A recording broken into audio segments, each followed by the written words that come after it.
దేవుని స్తోత్రం కలుగును గాక. హల్లెలూయా. చాలా సంతోషము. మరి మన మధ్యలో మరి సహోదరు రమేష్ బ్రదరు మరి బయలుదేరి వెళ్ళారు.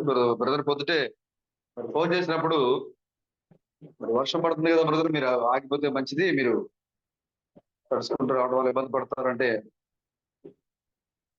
సహోదరుడు చెప్పిన మాటలు నాకు చాలా ఆనందాన్ని ఇచ్చాయి. జూమ్ లో ఉండడం వల్ల నాకు సరిగా సంఘంలో పాల్గొన్నటువంటి స్థితి లేదు. సంఘంలో డైరెక్ట్ గా సంఘంలో పాల్గొనే సహోదరులతో కలిసి ఆరాధించడం చాలా సంతోషంగా ఉంది. వర్షమైనా పర్వాలేదు, నేను ఒక జత కవర్లో పెట్టుకుని వచ్చేసి అక్కడికి వచ్చిన తర్వాత మార్చుకుంటా బ్రదర్, కానీ మందిరానికి అయితే వస్తాను నేను అని చెప్పి బ్రదరు మరి వాతావరణం బాగోకపోయినా, రావడానికి పరిస్థితులు అనుకూలించకపోయినా, ఆర్థికపరమైన పరిస్థితులు కూడా అనుకూలించకపోయినా మరి సహోదరుడు బయలుదేరి వచ్చారు మన మధ్యకి. మరి ఇప్పుడు మరలా సమస్యతో మరి సహోదరుడు వెళ్ళడం అనేది నిజంగా చాలా మరి మన శరీర సంబంధంగా బాధాకరమైనప్పటికీ ఇది ప్రభు యొక్క మహిమార్థమే జరిగిందని అనుకుంటున్నాను నేను. ప్రభు నామం కనపరచబడిన నిమిత్తము ఈ యొక్క కార్యాన్ని దేవుడు అనుమతించారని అనుకుంటున్నాను. కాబట్టి ఈ యొక్క సమస్యని వారు జయించినట్లుగా ప్రభు వారికి తోడై ఉండును గాక. హల్లెలూయా.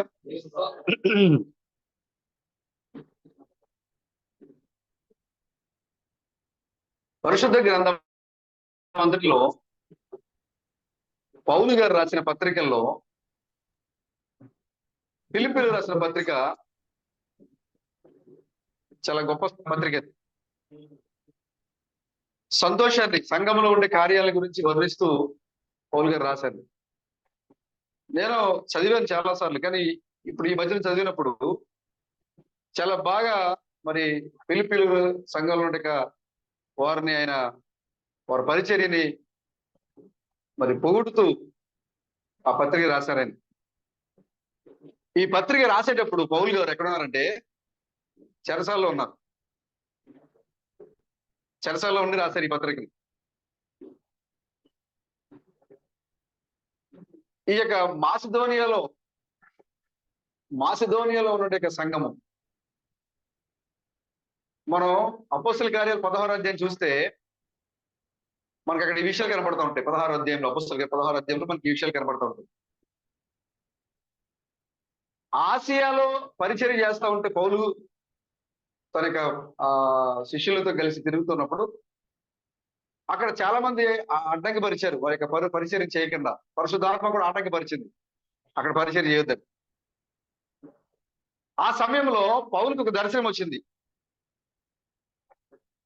ఆ దర్శనంలో ఈ ఫిలిప్పీలో ఉన్నటువంటి మాసిదోనియాలో సంఘం ఒక సహోదరుడు పౌలు యొక్క కలలో కనబడి, పౌలు గారు మీరు మా ప్రాంతానికి వచ్చి సువార్త చేయాలండి అని చెప్పి అడిగాడు ఆయన కలలో, దర్శనంలో. అప్పుడు ఈ ప్రాంతంలో ఎలాగో ఆటంకాలు ఉన్నాయి కాబట్టి పౌలు గారికి వచ్చిన దర్శనం ప్రకారంగా ఈ యొక్క ప్రాంతానికి వెళ్ళి, ఫిలిప్పీల యొక్క ప్రాంతానికి వెళ్ళి సంఘాన్ని కట్టడం జరిగింది.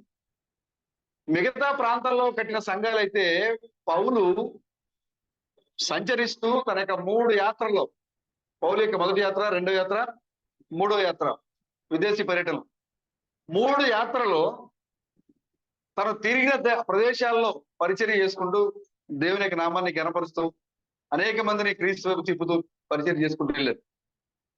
కానీ ఈ ఫిలిప్పీలో ఉన్న సంఘం అయితే పౌలు గారి యొక్క దర్శనములో ఒక సహోదరుడు కనబడి మీరు మా ప్రాంతానికి రావాలని ఆహ్వానించి పౌలు గారి దర్శనం ద్వారా ప్రేరేపించబడి అక్కడికి వెళ్ళి సంఘాన్ని కట్టారు. అంటే మనుషుల యొక్క కోరిక మేరకు, ఆలోచన మేరకు కట్టబడిన సంఘం కాదు ఇది. ఎలాంటి సంఘం ఇది? అక్కడున్న సంఘమే దర్శనంలో పౌలు గారికి కనబడి మా సంఘానికి రండి అని చెప్పారు. అలా కట్టిన సంఘం అది ఆ యొక్క ఫిలిప్పీయులకు రాసిన పత్రిక. ఈ సంఘాన్ని కట్టిన తర్వాత పౌలు పరిచయం చేసుకుని వెళ్ళిపోయారు. వెళ్ళిన తర్వాత పౌల్ని బంధించారు, రోమా చెరసాలలో వేశారు. తెలుసు కదా, రోమా చెరసాలు అంటే కొంతమందిని తీసుకెళ్లి కఠినమైన ప్రాంతాల్లో బంధించేవాళ్ళు. ఇలాంటి మతాన్ని రెచ్చగొట్టే వాళ్ళే, ప్రమాదకరం కాదు వీళ్ళు, ప్రాణాలు తీసేవాళ్ళు కాదు అనుకున్న వాళ్ళు ఏం చేసేవాళ్ళు అంటే హౌస్ అరెస్ట్ చూసాడు, ఇంటి దగ్గర బంధించేవాడు. మీరు వినే ఉంటారు కదా, పేపర్లో టీవీలో చూస్తారు కదా, హౌస్ అరెస్ట్ అంటే బయటికి రాకుండా అతని ఇంట్లో పెట్టి అతను బంధిస్తారు. ఎవరైనా కావాలంటే కలవచ్చు తప్ప అతను మాత్రం బయటికి వెళ్ళడానికి ఉండదు. ఇప్పుడు ఈ రోమా ప్రాంతంలో ఈ యొక్క రోమ్ యొక్క సైన్యం ఏం చేసిందంటే, రోమ్ లో పౌలు గారు అతని యొక్క పరిచర్యలో వెళుతున్నప్పుడు బంధించారు, అక్కడ హౌస్ అరెస్ట్ చేశారు, బయటికి వెళ్ళడం లేదు, ఇంట్లోనే బంధించారు ఆయన్ని. అలాంటి సమయంలో దేవుని యొక్క దర్శనము ద్వారా సంఘము సహోదరులు లేపి, ఏ సంఘం అయితే ఎవరైతే ఆహ్వానించారో పౌలు గారికి, ఆ యొక్క సంఘానికి ఈ విషయం తెలిసినప్పుడు, ఆ పిలుపులో ఉన్న సంఘానికి ఈ విషయం తెలిసినప్పుడు, పౌలు గారు బంధించబడ్డారు, చెరసాలలో ఉన్నారు అని తెలిసినప్పుడు వాళ్ళు ఏం చేశారంటే, సంఘము వారి యొక్క శక్తి కొలది, మనకు వర్తమానం అందించిన సహోదరుడు చెరసాలలో ఉన్నాడు, ఇబ్బందుల్లో ఉన్నాడు, ఆపదలో ఉన్నాడు, ఇలాంటి సమయంలో మనం ఏం చేయాలి? సహాయముగా నిలబడాలి. మనకు వర్తమానం చెప్పిన సహోదరుడు, మనం ఏం చేయాలి? సహాయంగా నిలబడాలి. అప్పటికి పౌలు ఎంత దూరంలో బంధించబడినాడట? దరిదాపుగా 1100-1200 కిలోమీటర్ల దూరంలో బంధించబడినాడు ఆయన. 1100-1200 కిలోమీటర్లు బంధించబడిన పౌలు గురించి ఇక్కడ ఉన్న సంఘం ఏదైతే ఉందో చాలా సార్లు సంఘాలు కట్టాడు ఆయన. కానీ ఎవరి యొక్క హృదయంలో కూడా ఆ ప్రేమ వాత్సల్యత ఎవరికి కలగల. కానీ పిలుపులో ఉన్న సంఘానికి మాత్రము, ఓ పౌలు మాకు వర్తమానం ఇచ్చిన సహోదరుడు, మమ్మల్ని ఆత్మీయంగా నడిపించిన సహోదరుడు, అతను ఇప్పుడు చెరసాల్లో ఉన్నాడు, ఇబ్బందుల్లో ఉన్నాడు, కాబట్టి ఇప్పుడు మేమేం చేయాలి? అతనికి సహాయంగా నిలబడాలి అని అందరూ కూడా తమ తమ శక్తి కొలదు ఎవరు ఏం తేగలరో ఆ యొక్క సరుకులు, వస్తువులు అన్ని పోగేసి వాటిని తీసుకొని, ఆ సంఘంలో ఉన్న ఒక సహోదరుడు ఎపఫ్రొదితు అనే ఒక సహోదరుడు, అనే ఒక సహోదరుడు, నేను గుర్తుపెట్టుకొని రాసుకోండి. ఈ యొక్క సహోదరుడిని ఏర్పాటు చేసి సుమారుగా 1200 కిలోమీటర్ల దూరంలో ఉన్నటువంటి పౌలు దగ్గరికి సంఘము భారంతో, ఎవరి సామర్థ్యం కలదు వారు, మా సహోదరుడు కష్టాల్లో ఉన్నాడు, మా సహోదరుడు ఇబ్బందుల్లో ఉన్నాడు, క్రీస్తు యొక్క ప్రేమ. హల్లెలూయా. ఎంతో 1200 కిలోమీటర్ల దూరంలో ఉన్నాడు కదా, ఇప్పుడు మేము వెళ్ళకపోతే ఏమవుతుంది?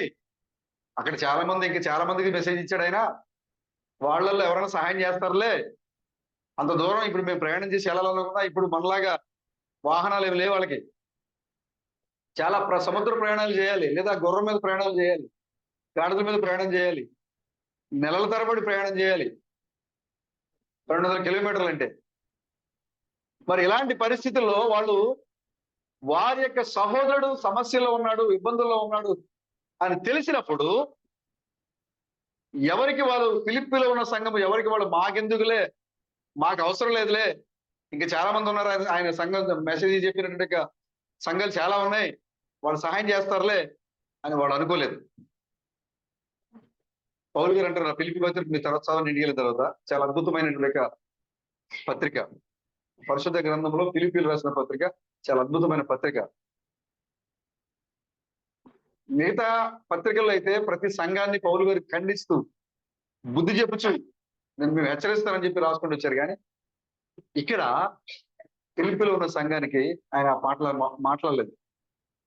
కారణము, వాళ్ళు ఏదైతే పౌలు గారు చెప్పారో ఆ వృత్తం మీద నిలబడి ఉన్నారు, వాళ్ళు అలాగే కొనసాగిపోతూ ఉన్నారు.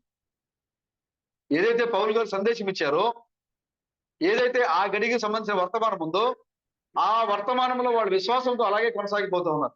పౌలు గారు అంటారు, మిమ్మల్ని చూసి నాకు బహు సంతోషంగా ఉంది, మీరు నా ప్రాణ ప్రియులు. చూసారా ఎవరినంటాం మనం? మనకు బాగా దగ్గరగా ఉన్న వాళ్ళైతేనే మనం ఆ మాట చెప్తాం. ఫిలిప్పీ సంఘానికి చెప్తున్నారు పౌలు గారు, మీరు నాకు ప్రాణంతో సమానం. మీరు వాక్యం కోసం నిలబడ్డ తీరు చూస్తూ ఉంటే మిమ్మల్ని చూసి నాకు సంతోషం కలుగుతూ ఉంది. మీరు ఎక్కడ మీలోకి ఎవరైనా వచ్చినా కూడా మీరు బెదరొద్దు, భయపడొద్దు, మీరు అలాగే నిలబడండి. నా మటుకైతే బ్రతుకుట క్రీస్తే, చావైతే లాభమే. ఏంటంట? పౌలు యొక్క లాభం ఏంటి? సువార్త చేసిన పౌలు యొక్క లాభం ఏంటి? చావు. బ్రతుకుట క్రీస్తే. నా మటుకు నేను బ్రతుకుట క్రీస్తే. నేను బ్రతకాలంటే క్రీస్తులోనే, ఇంకా వేరే లేదేగా. ఒకవేళ చావు వస్తే దానికి మించిన లాభం లేదు నాకు. మరి దాని సమస్య వస్తే మనం పౌలు గారేమో చావు నాకు లాభం అని చెప్తుంటే, మరి మనం ఏం చేస్తున్నాము? చావు అయితే లాభమే అని పౌలు గారు చెప్తుంటే, చావు అయితే మేలు అని పౌలు గారు చెప్తుంటే, చూసారా ఎక్కడ కూడా ఫిలిప్పీల సంఘాన్ని హెచ్చరించలేదు ఆయన. వాళ్ళని చూసి సంతోషపడ్డాడు. మిమ్మల్ని చూసినప్పుడు నా హృదయం ఉప్పొంగుతూ ఉంది అని చెప్తున్నారు. ఈ యొక్క సంఘము తన సహోదరుడు ఇబ్బందుల్లో ఉన్నప్పుడు, తన సహోదరుడు అవసరతలో ఉన్నప్పుడు, తన సహోదరుడు ఒంటరిగా బంధించబడి ఉన్నప్పుడు, ఈ సంఘము తన యొక్క సహోదరునికి అండగా నిలబడింది. అప్పుడు ప్రాంతాన్ని చూడలేదు, దూరాన్ని చూడలేదు, మాకు సంబంధం లేదు అనుకోలేదు. అతను ఎంత దూరంలో ఉన్నప్పటికీ, ఏ ప్రాంతంలో ఉన్నప్పటికీ, అతని చుట్టూ ఉన్న పరిస్థితులు ఎలాంటివి అయినప్పటికీ కూడా వాళ్ళు ఆలోచించలేదు. ఏం చేశారు? ఎవరు సామర్థ్యం కల వారు వస్తువులు పోగు చేశారు, డబ్బులు పోగు చేశారు. ఒక సహోదరుడికి ఇచ్చి పంపించారు. ప్రయాణం చేసుకుంటూ వెళ్ళాడు ఆయన అక్కడ ప్రయాణం చేసుకుంటూ వెళ్ళేసరికి ఫిలిప్పీ పత్రిక చోటు మీరు 4వ అధ్యాయ విషయాలు కనపడుతుంటాయి. ప్రయాణం చేసుకుంటూ వెళ్ళేసరికి రోగి అయిపోయాడంట. యమహృదయుతో రోగి అయిపోయాడు. అంత ప్రయాసతో ప్రయాణం చేసుకుంటూ వెళ్ళాడు. ఎవరి కోసం వెళ్ళాడు? సహోదరుడి కోసం. ఒక్క సహోదరుడి కోసం. ఎన్ని కిలోమీటర్లు? సుమారుగా 1200 కిలోమీటర్లు ప్రయాణం చేసి, సామాగ్రి వస్తువులు పట్టుకొని 1200 కిలోమీటర్లు ప్రయాణం చేసి, తన శరీరము సహకరించకపోయినా, అనారోగ్యం పౌలుగారు అన్నారు, యమహృదయుతో చనిపోతాడేమో అనుకున్నాను నేను. అక్కడికి వెళ్ళేసరికి ఎలా అయిపోయాడంట? అనారోగ్యం పాలైపోయాడు. ఎక్కడ కూడా అతను ఆరోగ్యం లేదు. ఎక్కడ కూడా ఏ వైపు చూసినా కూడా. పౌలు అతని యొక్క స్థితిని చూసి భయపడ్డారంట. అబ్బో చనిపోతాడేమో అనుకున్నారట. పౌలు గారు అక్కడ, మీ యొక్క కనికరము, నేను కూడా ఈ వయసులో నా హృదయం కూడా దుఃఖముఖంగా ఉండకుండా ఉండటం కోసము, యమహృదయుతో మరి అతని కుటుంబము దుఃఖముఖులుగా ఉండడం కోసము, తట్టుకోవడం కోసం దేవుడు అతన్ని కనికరించాడు. ఒకవేళ ఏదైనా జరుగుంటే కనుక నేను కూడా అతని విషయంలో కృంగిపోయేవాడిని, బాధపడేవాడిని. కానీ దేవుడు అతను ఏం చేశారు? ఆ భయంకరమైన వ్యాధి నుంచి ఆయన తప్పించాడు. ఎందుకు తప్పించాడు కదా? పౌలు గారు అన్న చూడండి, ఫిలిప్పీ రాసిన పత్రిక 4వ అధ్యాయం ఒకసారి చూడండి.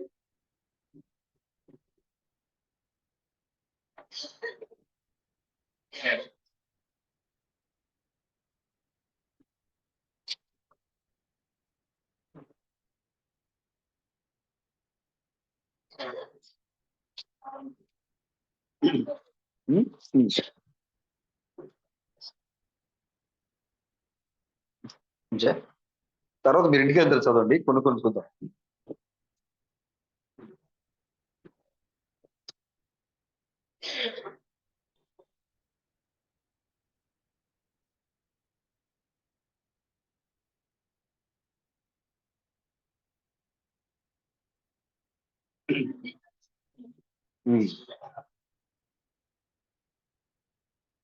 నాలుగో వచ్చిన 1వ వచనాన్ని ఫిలిప్పీ సంఘాన్ని ఏమని పొగుడుతున్నారు చూడండి.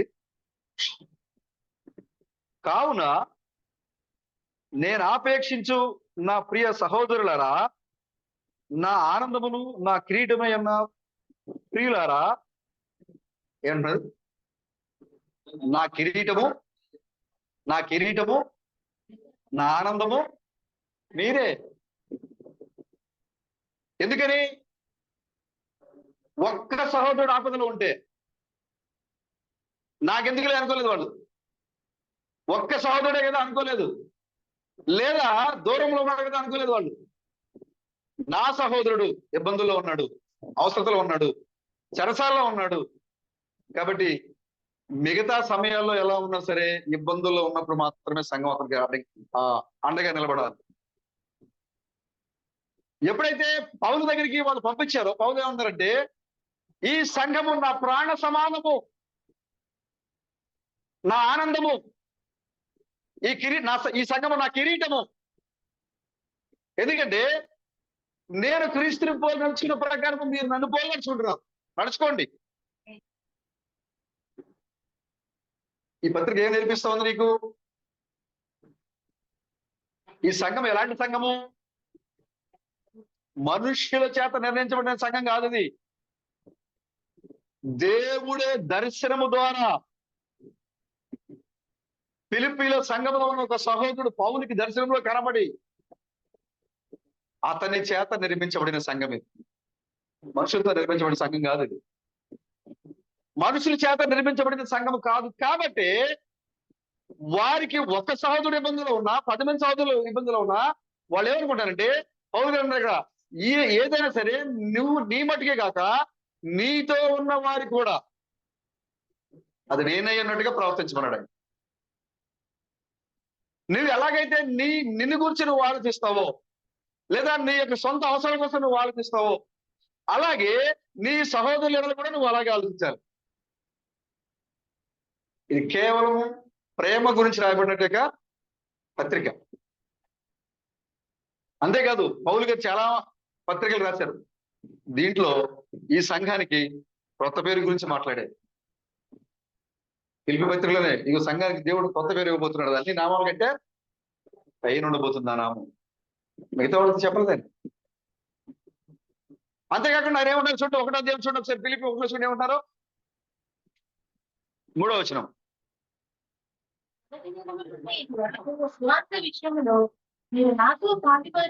ఎప్పటి నుండి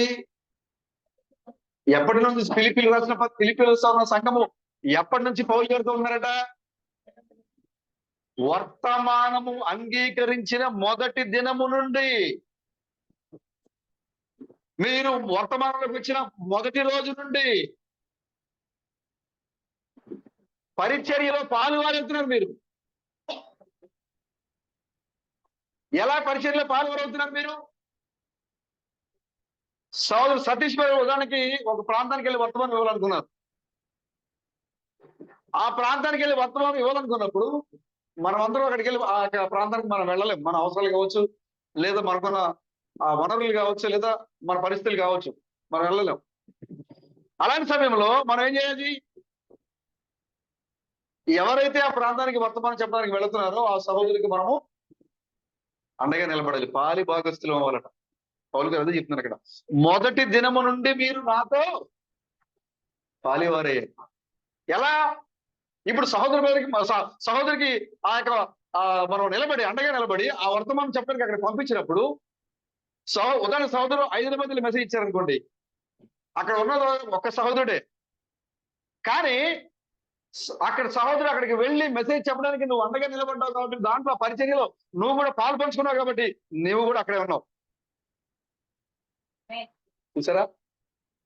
నువ్వు ఫిజికల్ గా నువ్వు అక్కడ లేవు, కానీ అక్కడ వర్తమానం చెప్పడానికి నువ్వు భాగమయ్యావు కాబట్టి నువ్వు కూడా అక్కడే ఉన్నావు. అది ఎప్పుడు చేస్తారండి ఈ సంఘము? మొదటి దినము నుండి. వాళ్ళు వర్తమానం నమ్మిన దగ్గర నుంచి ఆ రోజునే మొదలు పెట్టారు. ఈ పరిచర్యలో మేము కూడా పాలిభాగస్తులు అవ్వాలి, మేము కూడా చేయాలి. సహోదరులు మెసేజ్ ఇస్తే సహోదరే కాదు ఇచ్చేది అక్కడ. దానిలో ఎవరెవరైతే సహాయపడ్డారో వాళ్ళందరూ అక్కడ నిలబడి మెసేజ్ ఇస్తారండి. అక్కడ దాంట్లో ఆ పరిచర్యలో వాళ్ళందరూ పాలిభాగస్వాములు అయినట్టు అక్కడ. అందుకోసమే పౌలు గారు అంటున్నారు ఈ సంఘాన్ని నా ప్రాణ సమానమైన సంఘం, నా కిరీటము, నా ఆనందము. చూసారా? మరి మనం ఎలా ఉన్న సహోదరుడు? ఒక్క సహోదరికి అవసరత వస్తే సంఘం మొత్తం నిలబడి అండకి 100 కిలోమీటర్ల ప్రయాణం చేసి అక్కడికి వెళ్ళింది ఒక్క ఎపఫ్రోదితు మాత్రమే. కానీ ఫిలిప్పీలో ఉన్న సంఘస్థులందరూ అక్కడే ఉన్నారు ఆయనతో పాటు. ఎందుకని? అక్కడ నిలబడింది సతీష్ బాబు అక్కడే. కానీ సతీష్ బాబు అక్కడికి వెళ్ళడానికి సిరు బ్రదరు, యాహాన్ brother, Shyamu, Solomon brother, Ramesh brother వీళ్ళందరూ కూడా ఆయన యొక్క పరిచయంలో వెళ్ళడానికి సహకరించినప్పుడు అక్కడ నిలబడింది సతీష్ బాబు అక్కడే కదా. అక్కడ సిరు బ్రదరు ఉన్నారు, యాహాన్ బ్రదరు ఉన్నారు, అందరూ ఉన్నారు అక్కడ. పౌలు గారు అదే చెప్తున్నారు, మొదటి దినము నుండి మీరు నా పరిచర్యలో భాగస్వాములయ్యారు. చూడండి ఒకసారి. మీరు నాతో ఈ సత్క్రియ మీరు అలా చేయడానికి మీలో ఈ క్రియలు మీ లోపల ప్రారంభించింది ఎవరు? ప్రభుకి స్తోత్రం కలుగాక. హల్లెలూయా. సంఘానికి నువ్వు అండగా నిలబడాలి, సహోదరులతో నువ్వు అండగా నిలబడాలి, నువ్వు కూడా వారితో పాలుభాగస్తులు అవ్వాలి, నిజమైన పరిచర్లో నువ్వు కూడా పాలు పొందుకోవాలి అనే తలంపు అనే సత్క్రియ నీలో పుట్టించాల్సింది ఎవరు? హల్లెలూయా. ఫిలిప్పీ సంఘానికి దేవుడు పుట్టించాడు బ్రదర్. ఆయన ఇంకా చాలా ఆత్మలు, 10,000 పైన ఆత్మలు రక్షించారు ఆయన ఆ రోజుల్లో 3 యాత్రలో. చాలా ప్రాంతాలు తిరిగాడు ఆయన, చాలా ప్రాంతాలకు సువార్త అందించాడు ఆయన. కానీ ఈ యొక్క ఫిలిప్పీలో ఉన్న సంఘం మాత్రము పౌలు ఇబ్బందుల్లో, ఆపదలో, అవసరతలో ఉన్నప్పుడు ఒంటరిగా విడిచిపెట్టలేదు, దూరమైన విడిచిపెట్టలేదు. ఒక వ్యక్తిని సిద్ధం చేసి, ఎవరి సామర్థ్యం కలదు వారు ఏం చేయగలరు వారన్నీ సిద్ధం చేసి ఇచ్చి 100 కిలోమీటర్ల ప్రయాణం చేసి పంపించారు అతను. అక్కడికి వెళ్ళేసరికి పట్టుకెళ్ళిన వ్యక్తి కూడా వ్యాధిగ్రస్తుడు అయిపోయాడు, మరణాన్ని చేయ దగ్గరికి వెళ్ళిపోయాడు. నాలుగో వచనంలో చెప్తున్నాడు చూడండి ఇక్కడ పౌలు గారు.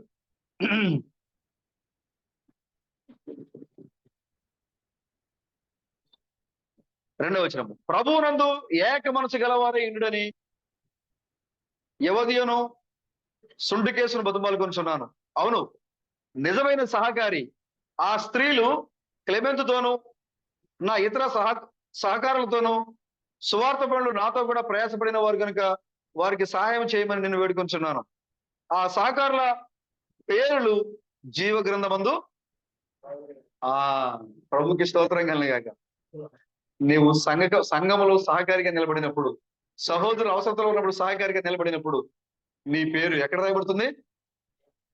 ఎక్కడ? జీవ గ్రంథములో లిఖించబడుతుంది నీ పేరు. నీవు ఒక్కడవే కాదు, అక్కడ ఎల్లప్పుడూ ప్రభువునందు ఆనందించుడి.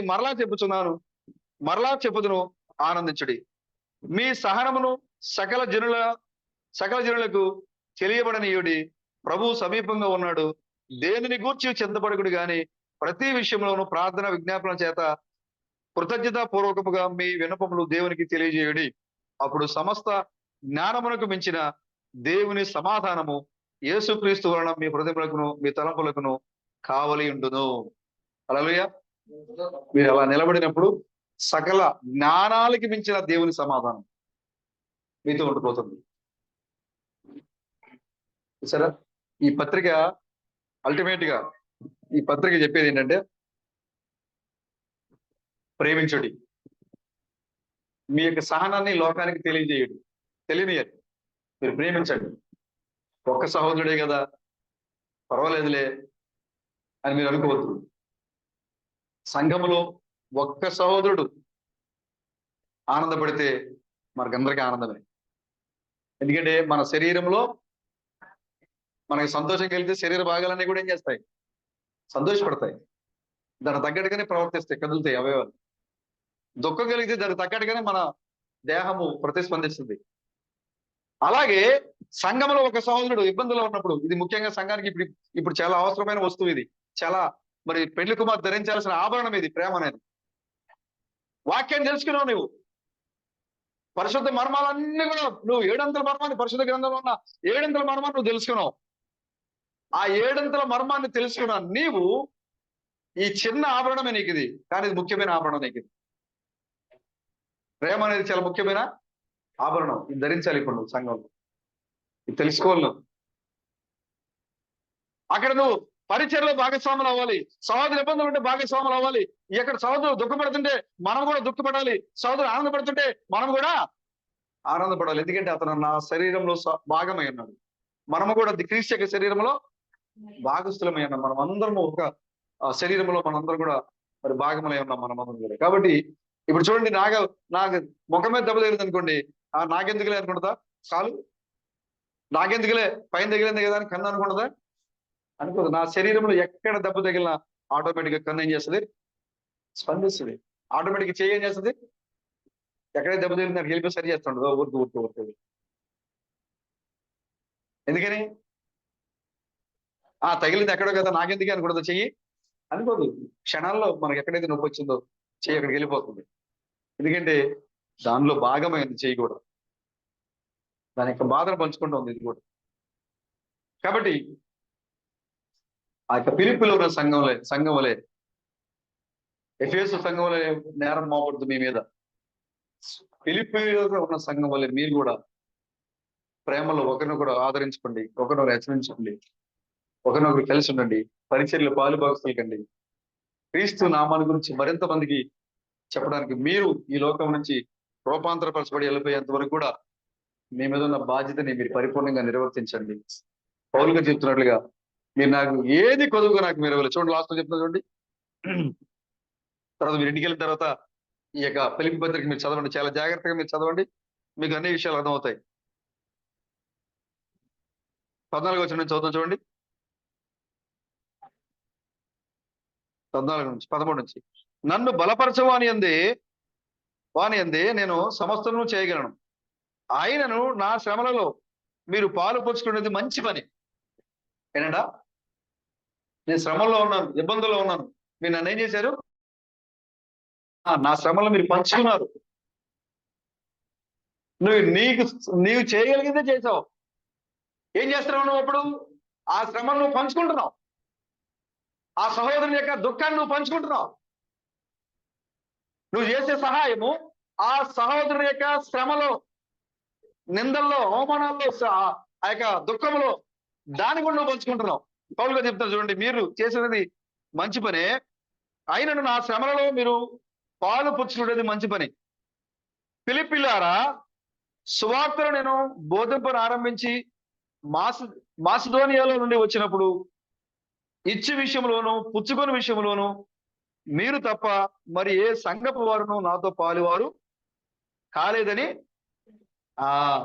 చూసారా, నాకు చాలా సంఘాలు ఉన్నాయి. ఇచ్చుటలోను పుచ్చుకునుటలోను మీలాంటి సంఘాన్ని నేను చూడలేదు. ఇచ్చుటలోను పుచ్చుకునుటలోను సహోదరుని దగ్గరికి మనం అలాగే ఇవ్వాలి. మనకు అవసరంలో వాళ్ళు కూడా మనకి అలాగే ఇస్తారు. ఇది ఏ సంఘాలు చూశారు పౌలు గారు? ఏ సంఘాలు చూశారు బ్రదర్? ఫిలిప్పీ సంఘంలో చూసారే. ఇప్పుడు మరలా మనకు ఆ యొక్క క్వాలిటీస్ మరలా ఇప్పుడు మనకు కనపడాలి ఇక్కడ. చూడండి, విషయం పుచ్చుకునే విషయంలో తప్ప మరి ఏ సంఘపు వారును నాతో పాలివారు కాలేదని మీకే తెలియను. ఏలయనగా తెస్సలోనికలో కూడా మీరు మాటి మాటికి నా అవసరం తీర్చుటకు సహాయం చేశారు. వీళ్ళ దగ్గరే కాదు, ఈయన వేరే సంఘానికి వెళ్ళినా కూడా ఏంటంట, మాటి మాటికి సహాయం చేస్తూ వెళ్ళారంట. పరిచర్య వెళ్తా ఉంది, మనం అండగా నిలబడాలి, దేవుని నామం ప్రకటించాలి. మనం వెళ్ళలేకపోతున్నాం, ప్రకటించే వాళ్ళతో మనం ఉండాలి. మనం కూడా దాంట్లో పాలిభాగస్తులు అవ్వాలి. ఈయన సంఘంలో, వాళ్ళ సంఘంలోనే కాదు, బయట సంఘంలో ఉన్నప్పుడు కూడా వాళ్ళు సహాయం చేశారంట. మాటి మాటికి అండగా నిలబడారంట. వాళ్ళు మాటి మాటికి అవసరం తీర్చువచ్చిరి, నా అవసరం తీర్చువచ్చిరి. నేను ఈవిని ఆపేక్షించు ఇలాగ చెప్పడం లేదు. మీరు ఏదో గొప్ప కోసం నేను మీ గురించి మీరు ఏదో మళ్ళీ నాకు ఇస్తారేమో నేను మీ గురించి నేను పొగట్లే. మీ దగ్గర నుంచి మరలా ఏదో ఇస్తారని చెప్పి నేను ముఖస్తు చేయట్లే మీకు. కానీ మీ లెక్కకు విస్తార ఫలము రావాలనని అపేక్షించి చెప్పుచున్నాను. మీరు చేసిన పనికి లాభం రావాలి, మీరు చేసిన పనికి అర్థం ఉండాలి, మీకు ఆశీర్వాదం రావాలని మీరు చేసిన పని ఏదైతే ఉందో దానికోసం నేను చెప్తున్నా.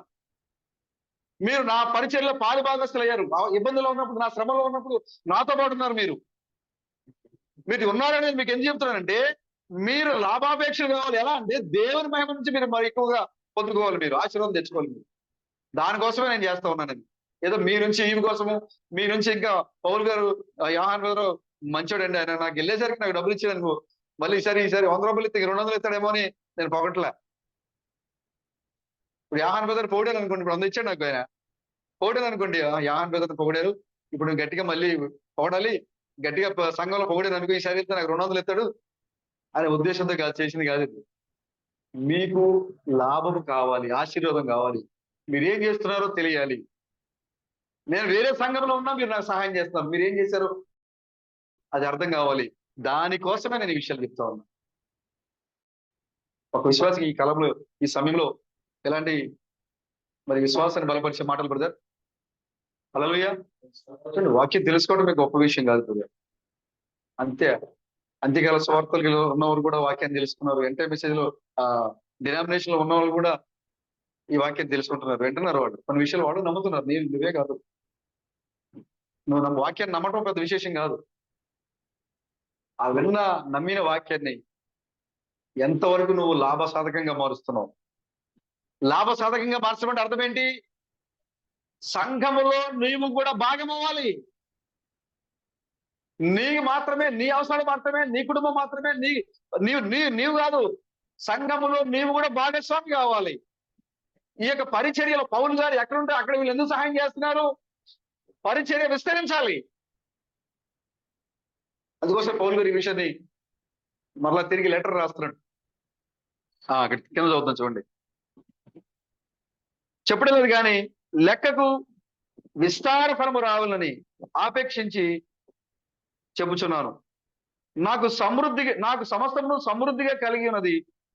మీరు పంపిన వస్తువులు యపప్రదతి వలన పుచ్చుకున్నదేమీ తక్కువ లేక ఉన్నాను. మీరు నాకు ఇచ్చినది, మీరు నాకు పంపింది వస్తువులు సమృద్ధిగా ఉన్నాయి. మీరు నాకు పంపిన ఆహారము, మీరు నాకు పంపిన వస్త్రాలు, మీరు నాకు పంపిన ఇతర వస్తువులు చాలా సమృద్ధిగా ఉన్నాయి. అవి మనోహరమైన సువాసనయు దేవునికి ప్రీతికరమును ఇష్టమైన యాగమునై ఉన్నవి. హల్లెలూయా. మీరు నాకు ఇచ్చింది ఏంటంట? దేవునికి మనోహరమైన యాగమును, మనోహరమైన సువాసన, ప్రీతికరమైన ఇష్టమైన యాగములై ఉన్నాయి మీరు నాకు ఇచ్చిన వస్తువు. ఎవరు చెప్తున్నారు ఈ మాట? పౌలు గారు మాట్లాడుతున్నారు సంఘముతో.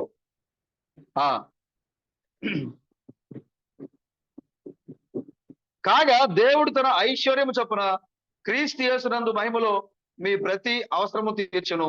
మన తండ్రి అయిన దేవునికి యుగయుగములు మహిమ కలుగును గాక. ప్రతి పరిశుద్ధునికి క్రీస్తునందు వందనములు చెప్పుడి. నాతో కూడా ఉన్న సహోదరులందరూ మీకు వందనములు చెప్పుచున్నారు. పరిశుద్ధులందరూ, ముఖ్యముగా కైసర్ ఇంటిలో ఉన్న వారికి, ఇంటిలో ఉన్న పరిశుద్ధులకు మీకు వందనములు చెప్పుచున్నాను. తర్వాత చూడండి,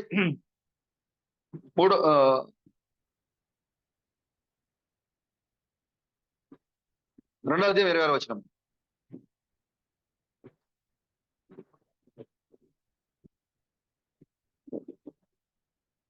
నుంచి చదువుతాం చూడండి. 20. మీ క్షేమ విషయమై నిజముగా చింతించేవాడు అతని వంటి వాడు ఎవడునూ నా యొద్ద లేడు. మీ క్షేమ విషయమే, నా సహోదరులు క్షేమంగా ఉండాలి అయ్యో అని చింతించేవాళ్ళు తిమోతి తప్ప ఎవరు లేరండి పౌలు గారి దగ్గర. నా సహోదరులు ఆనందంగా ఉండాలి, క్షేమంగా ఉండాలి, సంతోషంగా ఉండాలి, వాళ్ళు ఎప్పుడు కూడా సమాధానంగా ఉండాలి అని కోరుకునే వాళ్ళు పౌలు గారి దగ్గర ఎవరున్నారంట? తిమోతి ఒక్కడే ఉన్నారంట. నా దగ్గర అతను తప్ప ఎవరు లేరు. ఎవరున్నారు ఇప్పుడు సంఘంలో? ఉన్నారా? తిమోతిలు ఉన్నారు సంఘంలో. హల్లెలూయా. సంఘములో క్షేమాభివృద్ధి, సహోదరుల యొక్క క్షేమాభివృద్ధి కోరుకునే వాళ్ళు కావాలి. నా సహోదరులు బాగుండాలి. సార్ గారు కారు కొన్నాడా? నేను ఇంకా పెద్ద కారు కొనాలండి. లేదా కారు ఏమన్నా ఆగిపోవాలి, లేదా ఇంకేదైనా చేస్తాడా? అది జరగాలి. ఇది నీ మనసులో ఉందనుకోండి, నీలో క్రీస్తు భావం లేదు, నువ్వు క్రీస్తు వాడివి కాదు. నువ్వు సంఘంలో క్షేమాభివృద్ధి కలగాలి. సంఘంలో ఉన్న సహోదరుల క్షేమాన్ని కోరుకోవాలి. ఓ సహోదరుడు అది కొనుక్కున్నాడా? ఓ ప్రభు, దాన్ని బట్టి ప్రభువుకు మహిమ కలుగును గాక. సంతోషంగా ఉండాలి ఆ సహోదరుడు. హల్లెలూయా. ఇది ఎప్పుడైతే నీలో ఉండదో నువ్వు క్రీస్తు వాడదు. అలాంటి వారు తిమోతి తప్ప సంఘంలో ఎవరు లేరట. ఇప్పుడు తిమోతిలు కావాలి ఇప్పుడు సంఘంలో. హల్లెలూయా. నేను వెళ్ళిపోతున్నా, అంశాలకు వెళ్తాను. నేను వాడు ఎవడు నా యొద్ద లేడు, అందరూ తమ సొంత కార్యములను చూసుకొనిచున్నారు కానీ యేసుక్రీస్తు కార్యములను చూడరు. మన సొంత పనులు అయితే బాగానే చూస్తాం. ఇల్లు దుమ్బెట్టి అనుకుని వెంటనే దులిపేస్తాం. ఇంటి దగ్గర పనులు అనుకుని వెంటనే చేస్తాం. కానీ మందిరంలో పనుంది అనుకోండి, పొరపాటును కూడా రాం. సంఘంలో పనుంది అనుకోండి, దాన్ని చెయ్యం. మన సొంత పనులు అయితే బాగానే చేసుకుంటాం. దానికి రకరకాలుగా అలంకరించి రకరకాలుగా చేసుకుంటాం. మనం దేవునికి సంబంధించిన పనుల్లో పాలిభాగస్తులు కావటం మాత్రం రాం. అలా ఉంటే మాత్రం చాలా భయంకరమైన పరిస్థితి. ఆ చూసుకొచ్చున్నారు కానీ యేసుక్రీస్తు కార్యములను చూడరు. అతని యోగ్యత మీరు ఎరుగుదురు. తండ్రికి కుమారుడు ఎలాగూ సేవ చేయను అలాగే అతడు నాతో కూడా సువార్త వ్యాపకము నిమిత్తము సేవ చేసెను. తిమోతి సేవ చేశాను కాబట్టి నాకేమి సంభవింపనైనదో చూచిన వెంటనే అతనికి పంపవాలని అనుకుంటున్నాను. నేను శీఘ్రముగా వచ్చేదని ప్రభువును బట్టి నమ్ముచున్నాను. మరియు నా సహోదరుడును జతపనివాడును నా తోటి యోధుడును మీ దోతయు నా అవసరములకు ఉపచరించిన వాడునైనా ఎవరైనా ఎప ప్రదోతిను ఎవరైనా నా తోటి పరిచారకుడు మీరు పంపిన దోత మీ దోత మీరు నా కోసం పంపించారు కదా, నేను అవసరంతో ఉన్నానని చెప్పి మీరు అన్ని సమకూర్చి నాకు పంపారు చూసారా, ఆ దూత యోధుడు నాతోటి నా జత పనివాడు నా సహోదరుడు నా జత పనివాడు నా తోటి యోధుడు మీ దూత నా అవసరములకు మీరు ఉపయోగించినటువంటి సహోదరుడు జపప్రదూతను మీ యొద్దకు పంపుట అగత్యమని నేను అనుకుంటున్నాను. మీ దగ్గర పంపిద్దాం అనుకుంటున్నా అతన్ని. మీరు నా దగ్గర పంపించారు కదా, తిరిగి అతను మరలా మీ దగ్గరికి నేను పంపిద్దాం అనుకుంటున్నాను నేను. ఎందుకంటే చూడండి, అతడు రోగి ఆయనని మీరు వింటారు కనుక అతడు మిమ్మల్ని అందరినీ మిగిలి ఆపేక్ష గలవాడై విచారపడుచుండెను. నిజముగా అతడు రోగి అయి చావునకు సిద్ధమై ఉండను గాని దేవుడు అతన్ని కనికరించెను. అతని మాత్రమే కాక నాకు దుఃఖం మీద దుఃఖము కలగకుండగై నన్నును కనికరించెను. చూసారా, దుఃఖం అతనికే కాదు నాకు కూడా దుఃఖమే. అతను నా సోదరుడు బాగా రోగంతో ఉన్నట్టే నాకు కూడా దుఃఖమే. కాబట్టి నాకు కూడా దుఃఖం మీద దుఃఖం రాకుండా ఉండాలని దేవుడు అతన్ని ఆ రోగం నుంచి అతనికి విడుదలనిచ్చాడు. ఎందుకో తెలుసా, చావడానికి దగ్గరగా వెళ్ళినట్టు దూత, ఫిలిప్పు సంఘం యొక్క దూత, చావడానికి దగ్గరగా వెళ్ళిన దూత మరణాన్ని జయించాడు. కారణము సహోదరుని యొక్క ప్రేమ. సహోదరుడు అవసరతలో ఉన్నాడని ఎరిగి ఉండి తన కుటుంబాన్ని విడిచిపెట్టాడు, తన ప్రాంతాన్ని సంఘాన్ని మొత్తాన్ని విడిచిపెట్టాడు. ఎవరి కోసము? ఒక్క సహోదరుడి కోసము 1200 కిలోమీటర్లు ప్రయాణం చేశాడు వెళ్ళి. ఈ ప్రయాణంలో భయంకరమైన వ్యాధిని తెచ్చుకున్నాడు, చావుకు దగ్గరగా వెళ్ళిపోయాడు, అయినా చావలేదు. దేనికోసం అంటే సహోదరి ప్రేమ మిమ్మల్ని మరణం నుంచి తప్పిస్తుంది. సహోదరి ప్రేమ నిన్ను మరణం నుంచి తప్పిస్తుంది. పౌలు గారు అంటున్నారు, కనికరము, దేవుని కనికరము. నాకు కూడా దుఃఖం మీద దుఃఖం కలగకుండా ఉండడం కోసం దేవుడు అతన్ని కనికరించాడు, మరణాన్ని జయించాడు. ఇదొకటి నేను చదివి నేను ముందుకెళ్ళిపోతాను.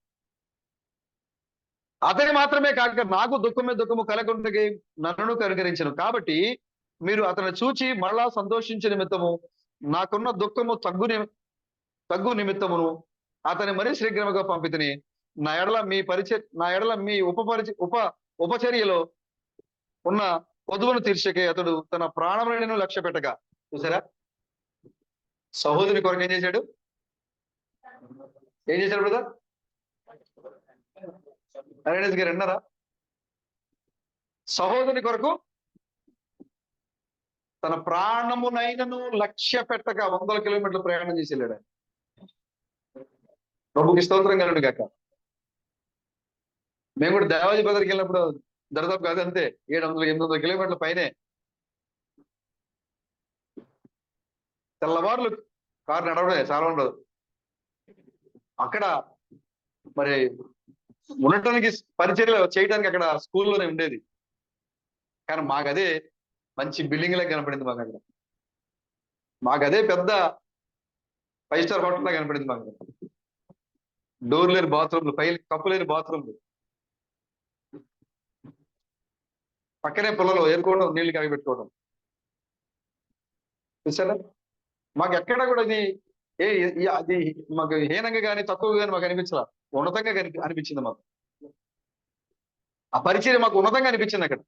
ఎందుకంటే మేము మా యొక్క వాక్చాతుర్యాన్నో లేకపోతే మా ఘనతనో లేకపోతే ఇంకేదో ఒక మనిషిని అక్కడికి మేము ఘనపరుస్తారుగా మేము అక్కడికి వెళ్ళలేదు. ప్రభుని సృష్టికర్తల గురించి మాట్లాడక మేము అక్కడికి వెళ్ళాం. 100 కిలోమీటర్లు ప్రయాణం చేసుకుంటూ వెళ్ళాం. అలసిపోయినా కూడా సహోదరులందరూ అలసిపోయి ఉన్నారు, నీరసమైపోయేవాడు. వచ్చినప్పుడైతే భోజనం కూడా ఉండేది కదా టైంకి. అది మొన్న లాస్ట్ టైంలో వచ్చినప్పుడు సతీష్ భోజనం కూడా చేయలే. తర్వాత లాస్ట్ లో ఏదో చిన్న ప్యాకెట్ ఉండే కార్లో కూర్చొని భోజేశారు. అది కూడా సరిపోకుండా కొద్దిగా తిన్నారు. 10 లోపల అజీర్తి చేసిన నాకు కొద్ది బ్రదర్ మానేశారు. ఇబ్బందుల్లో సమస్యల్లో మనం వెళ్ళాం అక్కడికి. ఇది చదువుతున్నప్పుడు నాకు కూడా ఫిలిప్పీ సంఘం లాంటి సంఘం నాకు కూడా ఉంది. నేను కూడా దాంట్లో సహోదరులు సభ్యుడిగా నేను కూడా ఉన్నందుకు సంతోషపడతా ఉన్నాను అనుకుంటా ఉన్నాను. మన సొంత అవసరాల కోసం కదా మనం అక్కడికి వెళ్ళింది 100 కిలోమీటర్లు చేసి. దాని తరపుగా దాని డీజిల్ 7-8 వేల రూపాయలు ఖర్చు అవుతుంది వెళ్ళొచ్చేసరికి. ఇంకా మిగతా ఇతర ఖర్చులు 10,000 పైనే ఖర్చు అయింది. అయినా కూడా సహోదరులు ఆ యొక్క ఖర్చును లెక్క చేయలే. పరిచర్లు పాలు భాగస్తులయ్యారు. యపప్రదుతులాగా ప్రాణానికి కూడా ఆయన లెక్క చేయకుండా ఒక్క సహోదరుని కోసం, ఆమె ఒక్క సహోదరు అవసరంతో ఉన్నాడని అక్కడికి వెళ్ళి పరిచర్య చేసి చావుకి దగ్గరగా వెళ్ళి చావును జయించి మళ్ళీ తిరిగి వస్తున్నాడు యపప్రదుతు. పౌలు గారు తిరిగి వచ్చేటప్పుడు లెటర్ ఆయనకే ఇచ్చాడు, ఫిలిప్పీ సంఘానికి ఇవ్వండి అని. ఈ లెటర్ పట్టుకొచ్చింది ఎవరు? యపప్రదుతుని తీసుకొచ్చి ఇచ్చాడు సంఘానికి, ఫిలిప్పీ సంఘానికి ఈ లెటర్. పౌలు గారితో కొన్ని రోజులు ఉండి పరిచర్యలో పాల్గొని మరణాన్ని జయించి రోగి ఆరోగ్యం పొందుకొని తిరిగి వస్తా పౌలు గారు రాసిచ్చిన ఈ లెటర్ పట్టుకొచ్చాడు. సహోదరులు చూడండి ఎంత మరి సంఘము, ఒక నిజ సంఘము యొక్క పరిస్థితి ఎలా ఉండాలో చూడండి. ఈ ఒక మాట చూడండి. ఉపచర్యలో ఉన్న కొదువును తీర్చకే అతడు తన ప్రాణమునైనను లక్ష్య పెట్టక క్రీస్తు యొక్క పరినిమిత్తము చావునకు సిద్ధమైండని కనుక పూర్ణ ఆనందముతో ప్రభువునందు అతను చేర్చుకొని అటు వారిని ఘనపరచుడి. ఆమేన్. అలాంటి వ్యక్తులు మీ సంఘంలో ఉండి కనుక మీరు వాళ్ళని ఘనపరచండి. ఇంకా ఈ పత్రిక మీరు చదివిన తర్వాత చాలా బాగుంటుందండి. మీరు ఒకరినొకరు ఎక్కువ ఘనపరచుకోమని చెప్పాడు. అది అక్కడ ఎక్కడ జరుగుతుంది? ఇక్కడ నాకంటే మీరే గొప్పపడతారు. నేను సంఘంలో చిన్న ఆ తుడుచుకునే వేలులా ఏదో రాశాడు బ్రదరు. ఒకరినొకరు లేదు బ్రదర్, నేను చాలా చిన్నవాడిని, చాలా అల్పమైన వాడిని.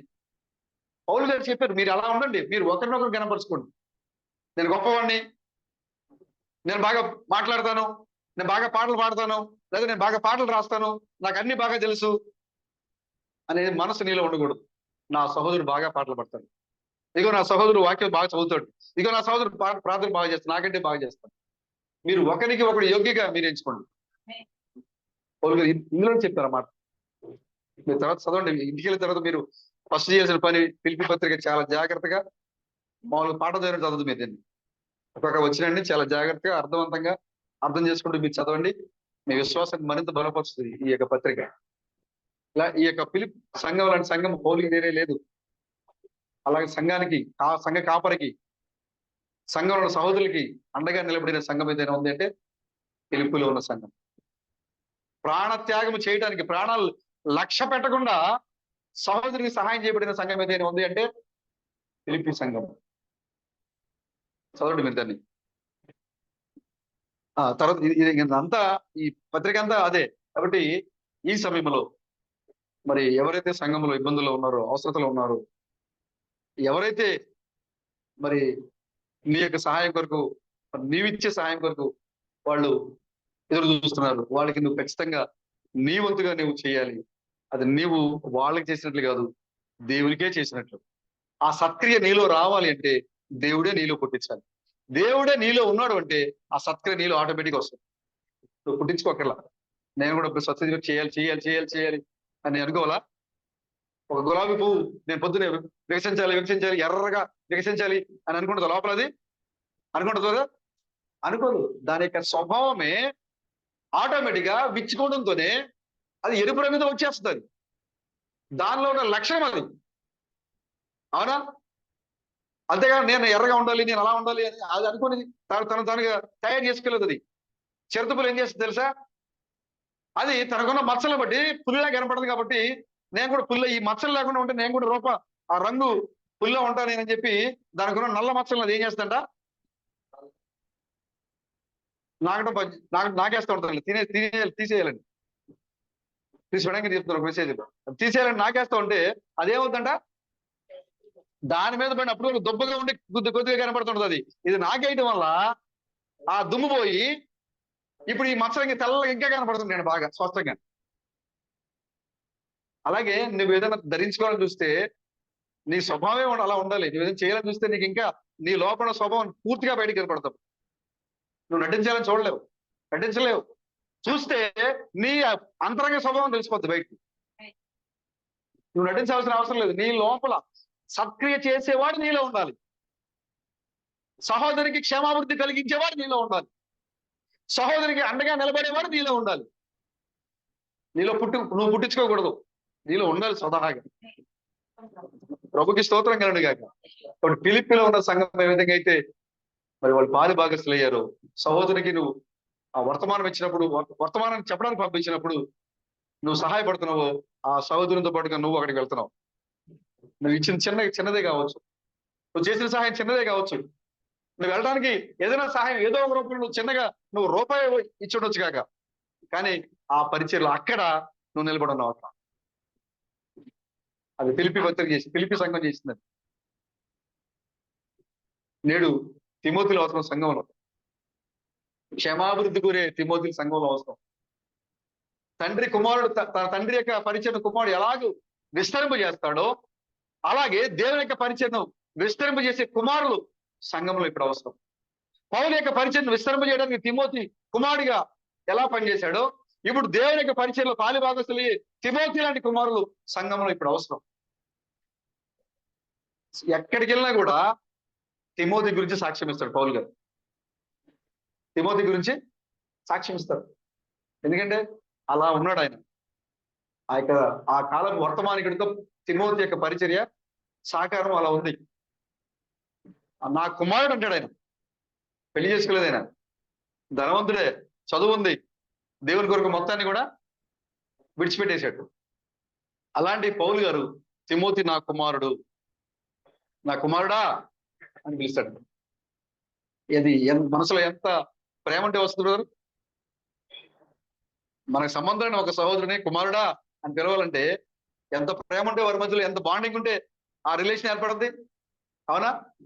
కాబట్టి చూడండి, తిమోతి తన యొక్క సంఘ కాపరిని, తన యొక్క వర్తమానికుడిని ఆ విధంగా గౌరవించి తన యొక్క పరిచర్యలో పాలి భాగస్వామి అవడం వల్ల పౌలు గారు ఏ ప్రాంతానికి వెళ్ళినా తిమోతిని తీసుకువెళ్ళారు.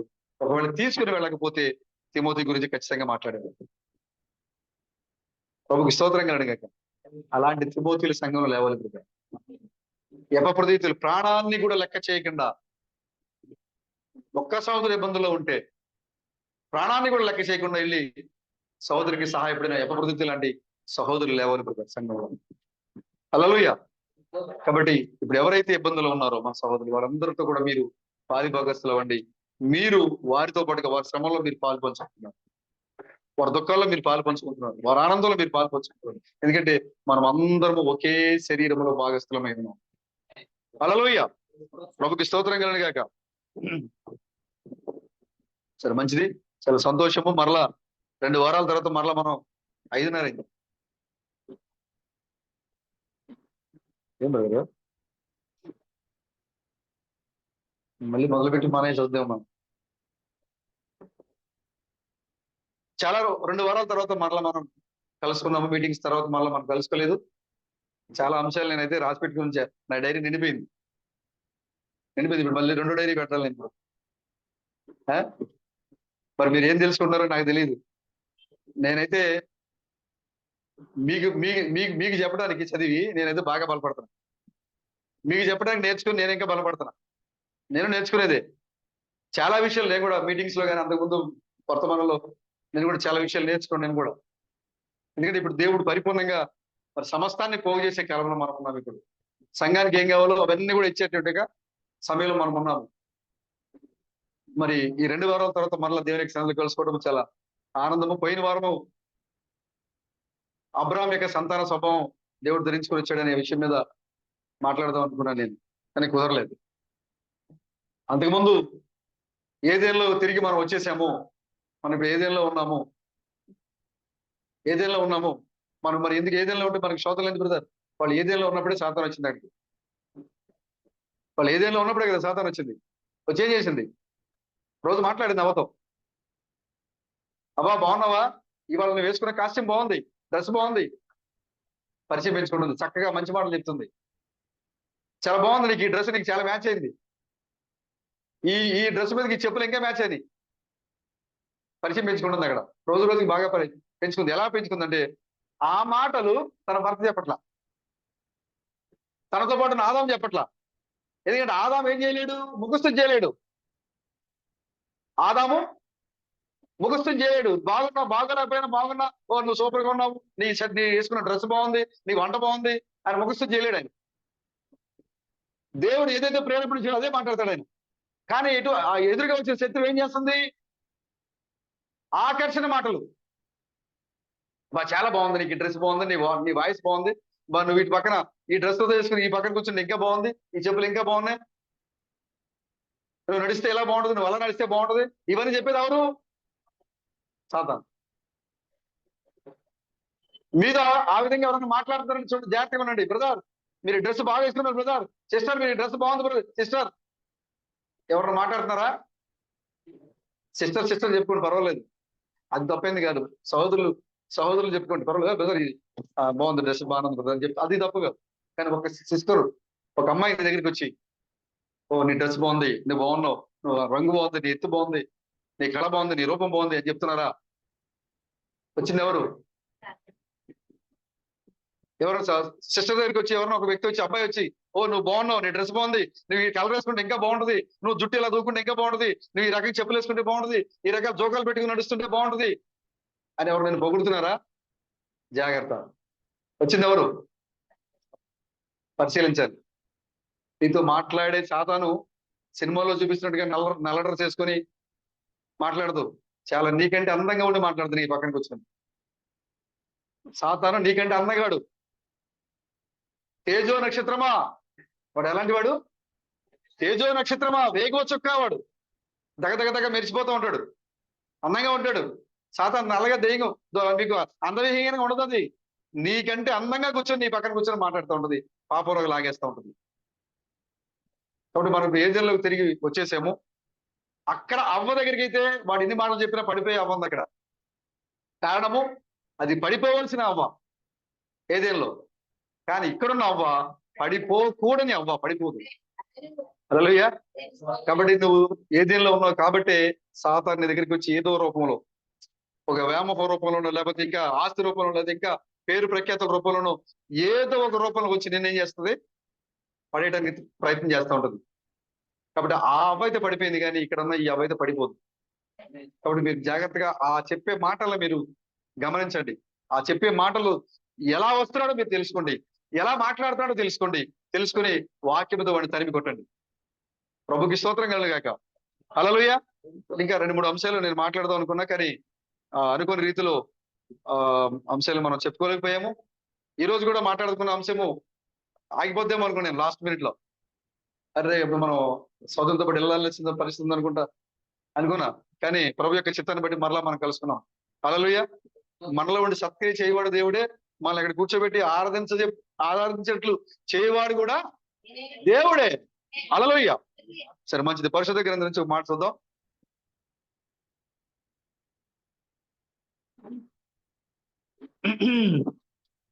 రెండు చాట్లను చదవడానికి నేను ఇష్టపడుతున్నాను. ముందుగా లూకా సువార్త 10వ అధ్యాయము.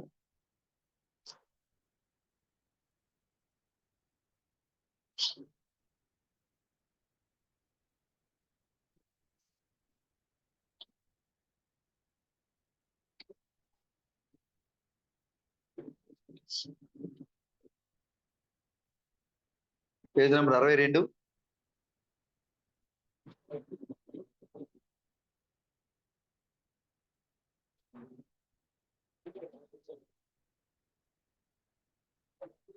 పదవ వచనము, పేజ్ నెంబర్ 62, 38 నుంచి 41 వరకు, 42 వరకు చూడండి. అంతటా వారు ప్రయాణమైపోవచ్చుండగా ఆయన ఒక గ్రామంలో ప్రవేశించాను.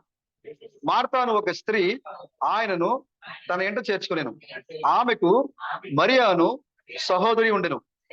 ఈమె యేసు పాదముల యొద్ద కూర్చుండి ఆయన బోధ వినుచుండెను. మార్త విస్తారమైన పని పెట్టుకున్న చేత తొందరపడి ఆయన వద్దకు వచ్చి, ప్రభువా, నేను ఒంటరిగా పనిచేయుటకు నా సహోదరి నన్ను విడిచిపెట్టినందున నీకు చింత లేదా? నాకు సహాయం చేయమని ఆమెతో చెప్పమనెను.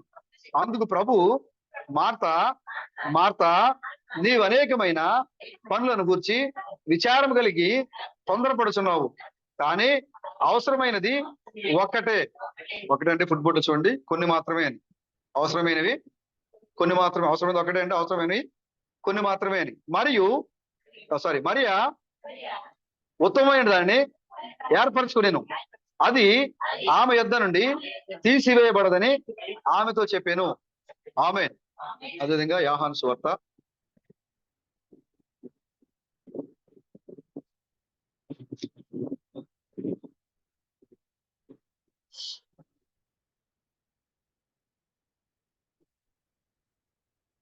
11వ అధ్యాయము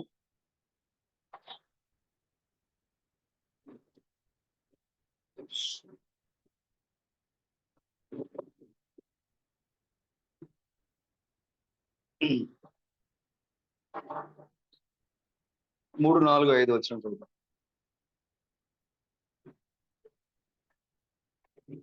ఒకటి నుంచి చూద్దాం, కంప్లీషన్ గా ఉంటుంది. 11:1 నుంచి చూద్దాం. మరియా ఆమె సహోదరి అయిన మార్తా అనువారి గ్రామమైన బేతనియలోనున్న లాజరు అని ఒకడు రోగి ఆయను. ఈ లాజరు ప్రభువునకు అత్తరు పూసి తల వెంట్రుకలతో ఆయన పాదములు తుడిచిన మరియకు సహోదరుడు, అతని అక్క చెల్లెండ్రు. ప్రభువా, ఇదిగో నీవు ప్రేమించేవాడు రోగి అయి ఉన్నాడని ఆయన యొద్దకు వర్తమానం పంపిరి.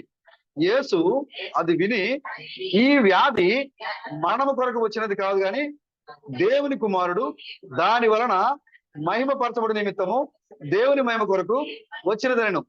యేసు మార్తను ఆమె సహోదరుని లాజరును ప్రేమించెను. అతడు రోగి అయి ఉన్నాడని యేసు వినినప్పుడు తానున్న చోటనే ఇంకా 2 దినములు నిలిచెను. అటు పిమ్మట ఆయన, మనము యోదయాకు తిరిగి వెళుదమని తన శిష్యులతో చెప్పగా, ఆయన శిష్యులు, బోధకుడా, ఇప్పుడే యూదులు నిన్ను రాళ్లతో కొట్ట చూచుండిరే, అక్కడికి తిరిగి వెళుదువా అని ఆయన అడిగిరి. అందుకు యేసు, పగలు 12 గంటలు ఉన్నావు కదా, ఒకడు పగటి వేళ నడిచిన ఎడల ఈ లోకపు వెలుగును చూచును గనుక తొట్టుపడడు. అయితే రాత్రి వేళ ఒకడు నడిచిన ఎడల వాని యందు వెలుగులేదు గనుక వాడు తొట్టుపడునని చెప్పాను. సరే, చిన్న ప్రార్థన చేసుకుందాం. ఓ మా మంచి ప్రభువా, మమ్మల్ని ప్రేమించే దేవుడా, మీకు వందనాలు, స్తోత్రములు. కాలములు, యుగములు, తరాలు మారిన మార్పు లేని ప్రభువా, మీకు వందనాలు చెల్లిస్తున్నాం. ఆనాడు ఇదిగో వెలుగు కలుగురు గాక అని చెప్పినప్పుడు మీరు ఎలా ఉన్నారు? ఓ అంతరిక్షంలో ప్రభు, మరి శూన్యంలో ఒక పరమాణువైన గిరగిర తిరగక మునిపే మీరు ఎలా ఉన్నారు? గొర్రెపిల్ల యొక్క జీవ గ్రంథము రాయక మునిపే మీరు ఎలా ఉన్నారు? నేటికి మీరు అదే విధంగా ఉన్నారు మా ప్రభువా. ఎందుకంటే మీరు మార్పు లేని దేవుడు అయినావు మా ప్రభువా. ఓ మాతో ఉన్న దేవుడా, మాలో ఉన్న దేవుడా, మీకే వందనాలు చెల్లిస్తున్నాం. ఓ మరి చదువుకున్న లేఖన భాగం ప్రభు, మరి ఈ గ్రంథకర్తవు రాసిన వాడు నీవు, దాన్ని అనువదించగల దేవుడు కూడా నీవై ఉన్నావు మా ప్రభు. ఈ లోకంలో ఎందరో అనువాదకులు ఉన్నా కూడా నిన్ను మించిన అనువాదకులు లేడు మా ప్రభు. వాక్యములను అనువదించడంలో మేము గ్రహించినట్లుగా చేయగలిగిన దేవుడు కూడా నీవై ఉన్నావు మా ప్రభు. కాబట్టి చదువుకునే లేఖన భాగం మేము గ్రహించినట్లుగా అనువదించండి, మాతో మాట్లాడండి. ఇక్కడున్న ప్రతి ఒక్కరు కూడా బలపరచండి. ఈ జరగబోయే కార్యక్రమం నడిపించి మహిమ ఘనత ప్రభావం పొందుకోమని విమోచకుడైన క్రీస్తు బ్రహ్మ యొక్క నామంలో ఈ ప్రార్థన అడుగుతున్నాం మా ప్రభు. ఆమేన్. అందరికీ వందనాలు బ్రదర్. God bless you. కూర్చుందాం.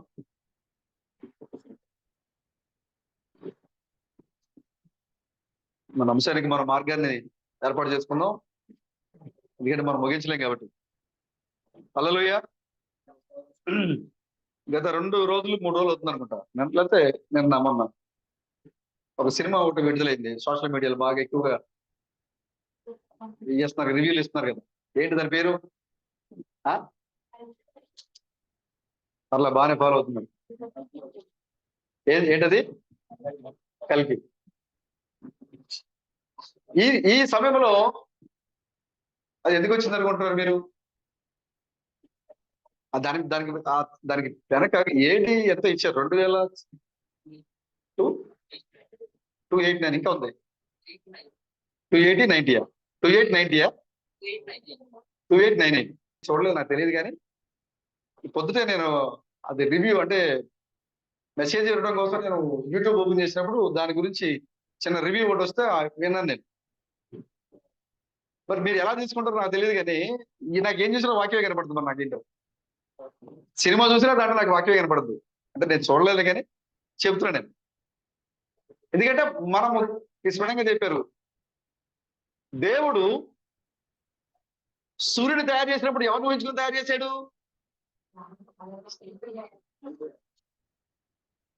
ఆయన చేయడానికి సూర్యుని చేస్తాడు, కానీ తన మనసులో ఉన్నదంతా నువ్వే. ప్రకృతిని తయారు చేస్తాడు, కానీ తన మనసులో ఉన్నది ఎవరు? నువ్వే. జీవరాశులు తయారు చేస్తాడు, కానీ తన మనసులో ఉన్నది ఎవరు? నువ్వే. మనసులో ఏదైతే ఉందో అది అక్కడ కనపడుతుంది, ప్రతిబింబిస్తా ఉంటుంది అది. హల్లెలూయా. చూడండి, మనం ఏం చేస్తాము? అంటే మనం ఇంట్లో ఒక అద్దం పెడతాం, బాత్రూమ్కి దగ్గర ఒక అద్దం పెడతాం, బండి మీద వెళ్ళేటప్పుడు అద్దంలో చూసుకుంటాం, బయటకు వచ్చినప్పుడు అద్దం, ఏదైనా కనపడితే ఫోన్ కనపడితే అద్దం, మన ప్రతిబింబం చూసుకుంటాం కదా, అవునా? బాత్రూమ్ లోపల అద్దం, బాత్రూమ్ బయట అద్దం, ఇంట్లోకి వస్తే అద్దం, కారు ఎక్కితే అద్దం, బండి ఎక్కితే అద్దం, ఆఫీసులకు వెళ్తే అద్దం, పడికి వెళ్తే అద్దం. మనం ప్రతిబింబం కనపడే ఏ వస్తువు కనపడ్డా కూడా దాంట్లో మనం ముఖం చూసుకుంటాం. జిడ్డుగా ఉందా, బాగుందా, జుట్టు ఎగిరిపోయిందా, మంచిగా ఉందా, అంటే మన ప్రతిబింబం ఎలా ఉందో చూసుకుంటాం కదా. చూసుకుంటావా లేదా? మంచి అలవాటు, తప్పు లేదా చూసుకుంటున్నాం. అంటే నాకు ఏమైనా మొహానికి అంటిందా, జిడ్డు పట్టిందా, జుట్టు ఎగిరిపోయిందా చూసుకుంటే తప్పేం లేదు. అంటే మనకు అది అలవాటు అయిపోయింది. గతంలో అయితే అంత ఉండేది కాదు. పొద్దునే చూసుకుని వెళ్ళిపోతే మళ్ళీ సాయంత్రం వచ్చేదాకా మళ్ళీ అది కుదిరేది కాదు అక్కడ. కానీ ఇప్పుడు మనకి సౌకర్యవంతంగా ఎక్కడ పడితే అక్కడ అద్దాలు వచ్చేసింది, అవునా? ఏ షాపింగ్ కాంప్లెక్స్ వెళ్ళిన అద్దాలు ఉంటాయి, బండి ఎక్కితే బండికి 2 పక్కల అద్దాలు ఉంటాయి, కారు ఎక్కితే లోపల బయట అద్దాలు ఉంటాయి. ఎటువైపు చూసినా కూడా మన ప్రతిబింబాన్ని చూసుకుంటూ ఉంటాం మనం. అది నీ అంతటా చేయట్లే, అది ఏదేలో జరిగింది. అది దేవుడు ఏ కార్యాన్ని చేసినా కూడా దాంట్లో తన ప్రతిబింబం చూసుకున్నాడు. ఆయన సృష్టిలో ప్రతి దాంట్లో ఆయన తన ప్రతిబింబాన్ని ఆయన చూసుకున్నాడు. ఆయన మనకి కూడా అలాగే కనపడాలి. ఏది చదివినా ఏది చూసినా కూడా మనకి చివరిగా ముగింపులో అది మనకు వాక్యంలోనే కనపడదు.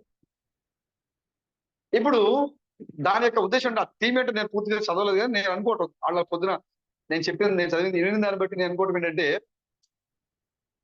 ప్రపంచమంతా కూడా అస్తవ్యస్తమైపోయినప్పుడు, పాలన అంతా కూడా అస్తవ్యస్తంగా మారిపోయినప్పుడు, భూమి అంతా కూడా పాపంతో నిండిపోయినప్పుడు, ఇవన్నీ సరి చేసి దీన్ని పరిపాలించడానికి దేవుడే కల్కిగా దిగొచ్చాడు అని దాని అంశం, దాని సారాంశం అనుకుంటాను నేను. కల్కిగా దిగొచ్చాడు, ఆయన మొత్తం వచ్చి న్యాయంగా పరిపాలించాడు అని దాని సారాంశం నేను రివ్యూని బట్టి. కానీ నిజంగా అది చూస్తే అది రియల్ గా జరుగుతుంది కదా. ఇప్పుడు ప్రపంచం అంతా ఏమైపోయింది? ఇప్పుడు పాడైపోయింది. ఎటు చూసినా రాజకీయ కుళ్ళిపోయిన వ్యవస్థ. దాంట్లో ఆయన చెప్తున్నాడు నేను రివ్యూలో, అప్పుడైతే కేవలం మనుషులు మాత్రమే పరిపాలన చేశారు, కానీ ఇప్పుడైతే ప్రకృతిని కూడా స్వాధీనం చేసుకున్నాను. ప్రకృతిని ఎలా బ్రదర్? నీరు, నిప్పు, గాలిని కూడా స్వాధీనం చేసుకుంది.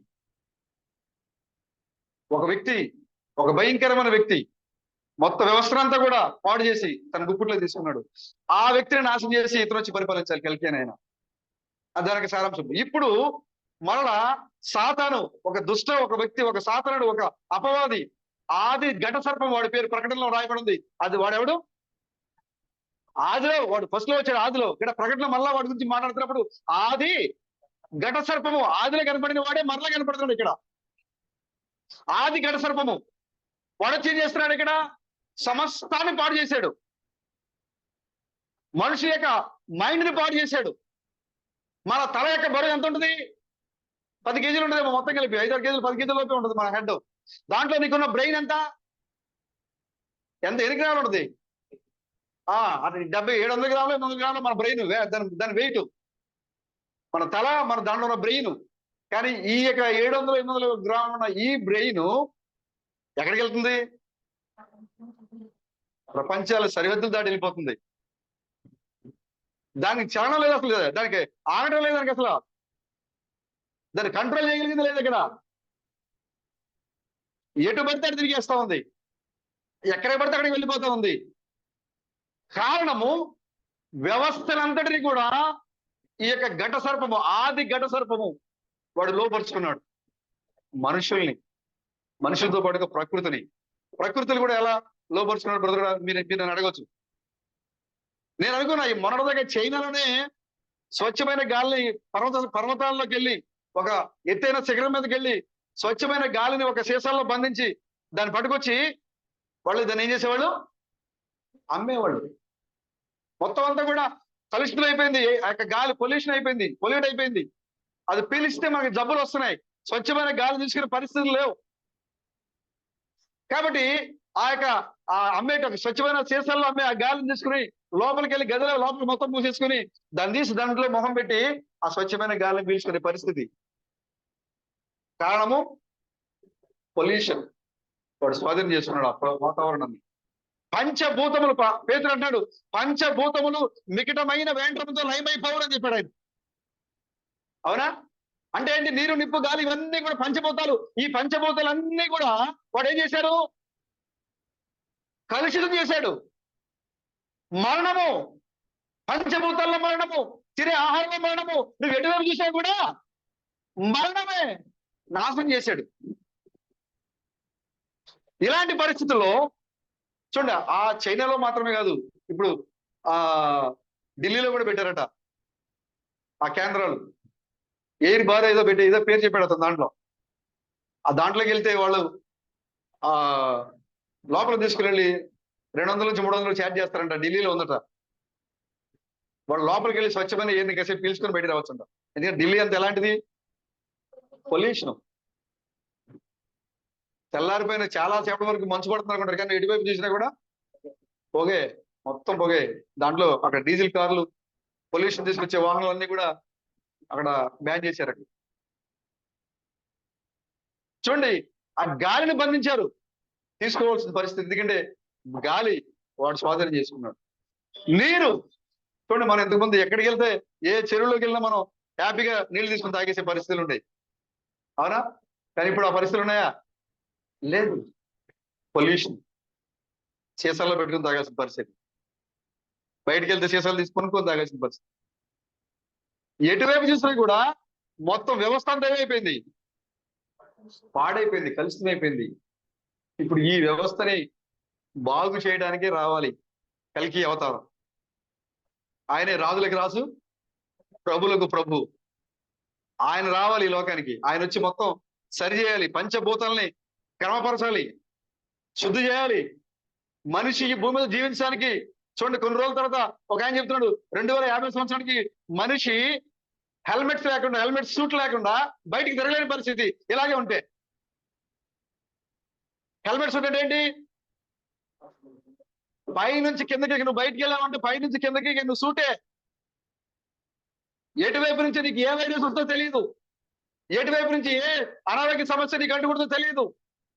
అందుకోసమనే ఎలాంటి వైరస్లు, ఎలాంటి అనారోగ్య సమస్యలు నీ దరి రాకుండా నీకు ఏం చేస్తారు? పైనుంచి కిందకి సూటు. కరోనాలో ఏం వేసుకున్నాం మనము? మాస్క్తో పాటు ఏం వేశారు? ఒక డ్రెస్ కోడ్ ఉందా కరోనాకి? ఇచ్చారా? దాని పేరేంటి? పైనుంచి కిందకి వేసుకున్నారు కదా వైట్తో. ఏంటో దాని పేరు? లేదు, దాని పేరు ఒకటి ఉంది, సూట్. దాని పేరేదో ఉంది, కరోనాకి ఇచ్చారు. ఆ కరోనా పేషెంట్ దగ్గరికి వెళ్ళినప్పుడు ఆ సూట్ వేసుకోవద్దు, దాని పేరు ఏదో ఉంది కదా, సూట్ పేరు. ఆ వైరస్ మన మీద పడకుండా అది టోటల్ గా కాళ్ళకి మరియు మొత్తం కప్పేసి ఉంటుంది. అది ముఖానికి అది మాస్క్ లాగా వేసుకోండి. కానీ 2050 సంవత్సరాలకి ఏకంగా హెల్మెట్ సూటే. హెల్మెట్ తెలుసు కదా నీకు, మన తలగా పెట్టిన హెల్మెట్. అలాంటిది నీకు పైనుంచి కిందకి సూటే. కారణము మొత్తం కలుషితం అయిపోయింది, పాడైపోయింది వ్యవస్థ అంతా కూడా, ప్రపంచం అంతా కూడా.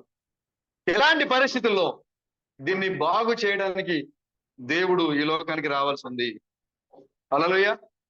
వాళ్ళు ఏ ఉద్దేశంతో ఆ సినిమా తీశారో మనకు తెలియదు కదా, కానీ ఆ సంఘటన జరగబోతుంది అనేది నీకు హెచ్చరిక. ఆ సంఘటన జరగబోతుంది. దేవుడు సమస్తాన్ని ప్రకృతిని బాగు చేయబోతున్నాడు, నాశనమైన వ్యవస్థలు బాగు చేయబోతున్నాడు, సమస్తాన్ని తన కంట్రోల్లో దేవుడు తీసుకోబోతున్నాడు. ఒక న్యాయమైన పరిపాలన, మరి కుళ్ళిపోయిన వ్యవస్థను బాగు చేసి ఒక నిజమైన పరిపాలన, రాజుగా ఉండి ఆయన ఈ లోకాన్ని పరిపాలించాక ఆయన రాజులకు రాజుగా, ప్రభులకు ప్రభుగా ఆయనే ఈ లోకానికి రాబోతున్నాడు. ఆయన హల్లెలూయా. కాబట్టి ఆయన రాబోతున్నాడు అనేది ప్రకృతిలో ఒక సూచన మాత్రమే. ఇది నేను సినిమా చూడమని నేను చెప్పట్లా, కానీ ఆయన రాబోతున్నాడు అనేది ఒక సూచన. కాబట్టి జాగ్రత్తగా ఉండండి. ఆ యొక్క నిజమైన కల్కి, నిజమైన క్రీస్తు, నిజమైన రాజు ఈ లోకానికి వచ్చి మన పరిపాలించబోతున్నాడు, సమస్తాన్ని శుద్ధి చేయబోతున్నాడు ఆయన. ప్రభుకి స్తోత్రం కలుగాక. హల్లెలూయా. చదవండి లేఖన భాగం నుంచి ఉత్తమమైన ఎంపిక అనే అంశాన్ని మనం మాట్లాడుకుందాం. ఉత్తమమైన ఎంపిక. నువ్వు ఎంపిక చేసుకోవడంలో కూడా ఉత్తమమైన ఎంపిక చేసుకోవాలి. ఏంటి ఉత్తమమైన ఎంపిక? మార్తా, బైబిల్లో రాయబడింది అక్కడ, యోహాను సువార్త 11:5 యేసు మార్తా, అతని సహోదరి అయిన మరియా మరియు లాజరును ఏం చేశారట? ప్రేమించెను. God bless you. అందరూ మర్చిపోయారు చదివిందని. యేసు మార్తని, మరియని, లాజర్ని ఏం చేశాడైనా? ప్రేమించాడు.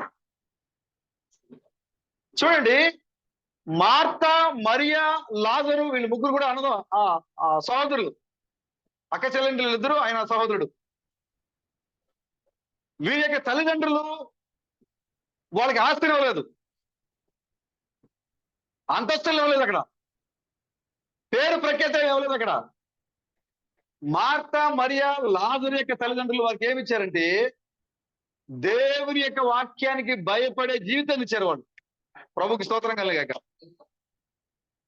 ఒక తల్లిదండ్రులు తన బిడ్డకి ఇవ్వాల్సిన గొప్ప ఆస్తి దేవునికి భయపడే జీవితం, దేవుని వెంబడించే జీవితం, వాక్యానుసారంగా దేవుని యొక్క ప్రకారంగా, మాట ప్రకారంగా జీవించే జీవితాన్ని తల్లిదండ్రులు వారికి నువ్వు ఆస్తి ఇవ్వకపో, అది నువ్వు ఇచ్చినా నీకు ఇవ్వకపోయినా నీకు ప్రామాణికం కాదు అది. కానీ ఒక తల్లిగా, ఒక తండ్రిగా, నీ బిడ్డగా నువ్వు ఇవ్వాల్సిన ముఖ్యమైన ఈ లోకంలో విలువైన ఆస్తి ఏంటి అంటే వాక్యములో బిడ్డలు పెంచడము, నడిపించడమే. హల్లెలూయా. ఇక్కడ లాజరు యొక్క తల్లిదండ్రులు వారి ముగ్గురిని కూడా వారికి ఆస్తి ఇవ్వలేదు, కానీ మార్తా, మరియా, లాజరుని ముగ్గురిని కూడా వాక్యములో, వాక్య భయభక్తుల్లో పెంచారు వాళ్ళని. ఎంత మంచి తల్లిదండ్రులు చూడండి బ్రదర్. హల్లెలూయా. మనం కూడా అలాగే ఉన్నామా? బిడ్డలు అలాగే పెంచుతున్నామా? ఆమేన్. మార్తా, మరియా, లాజరు ముగ్గురు కూడా వారికి ఆస్తి లేకపోయినా కూడా వాక్యానికి భయపడే జీవితం వారిలో ఉంది. వారి యొక్క జీవితం ఎలాంటిదంటే మనం చాలాసార్లు చెప్పుకున్నాం కదా, ఒక ధనవంతుడు తిని పడేసేటువంటి రొట్టె ముక్కలు తినే జీవితము. రొట్టె ముక్కలు తిని పడేటువంటి జారిపోయి పడిన రొట్టెలు కాదవి. ఎలాంటి రొట్టెలు అవి? అతను తినేసిన తర్వాత తన యొక్క ఎంగిలిని తుడుచుకొని టిష్యూ పేపర్ లాగా వాడేసి పడేసినట్టు రొట్టె ముక్కలు తిని పెరిగినటువంటి జీవితము. అలాంటి ఒక జీవితం వాళ్ళు. కానీ వాక్య విషయంలో ఆ ధనవంతుడి కంటే వీళ్ళు ఐశ్వర్యవంతులు, ధనవంతులు వీళ్ళు. హల్లెలూయా. ప్రభుకి స్తోత్రం కలగాక.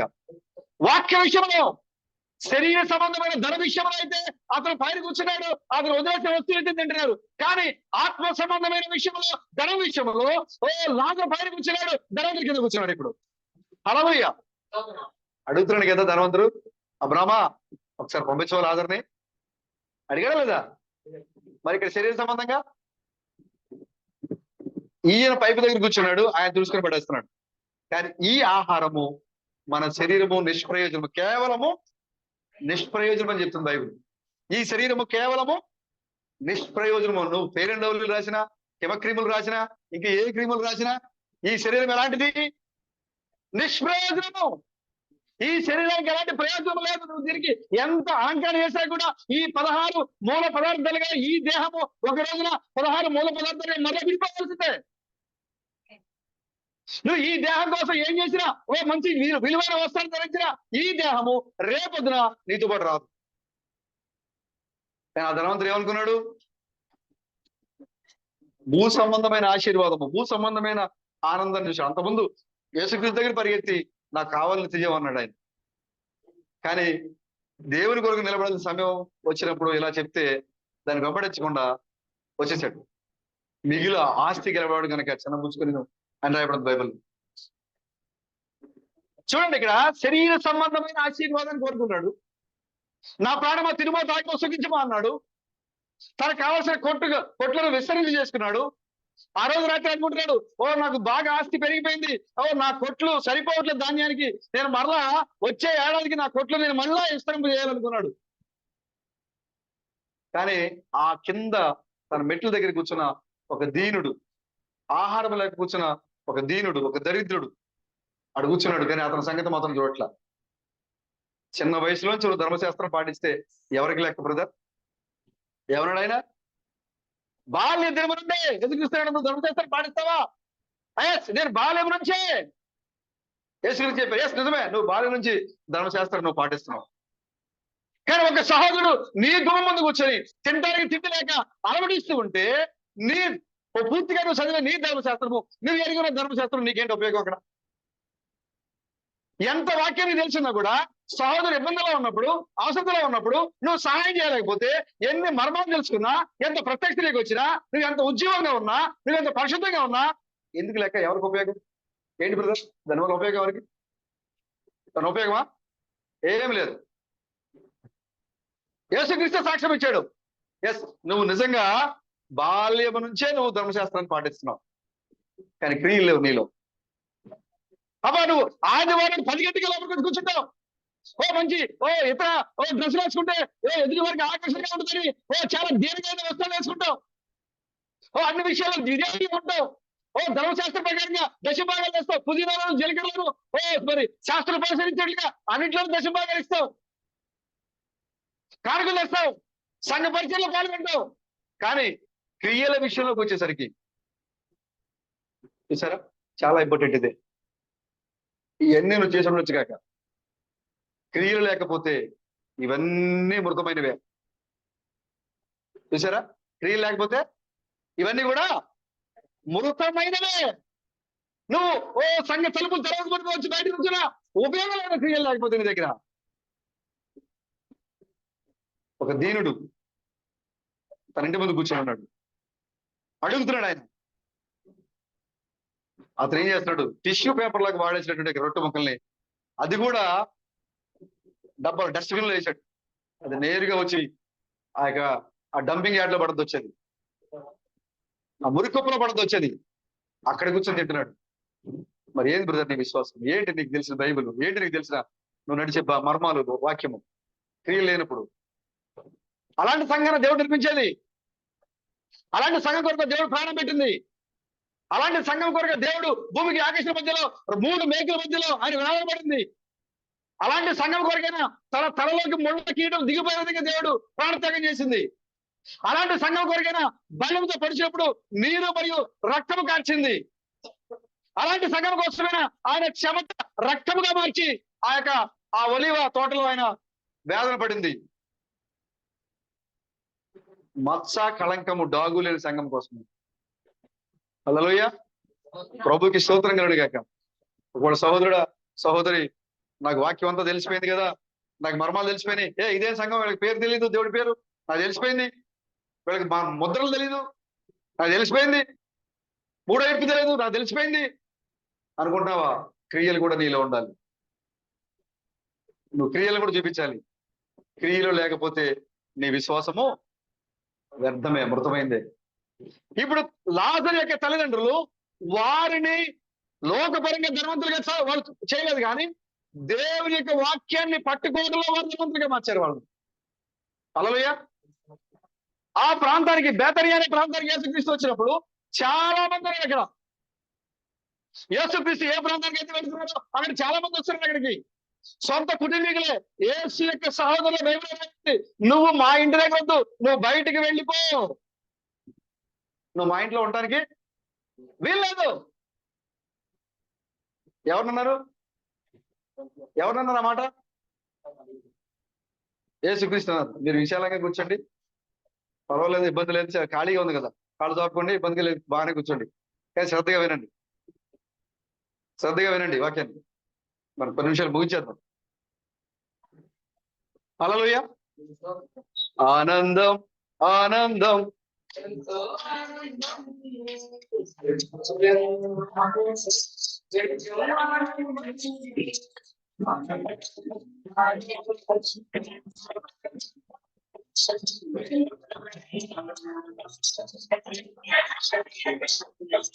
కృపయే సత్యము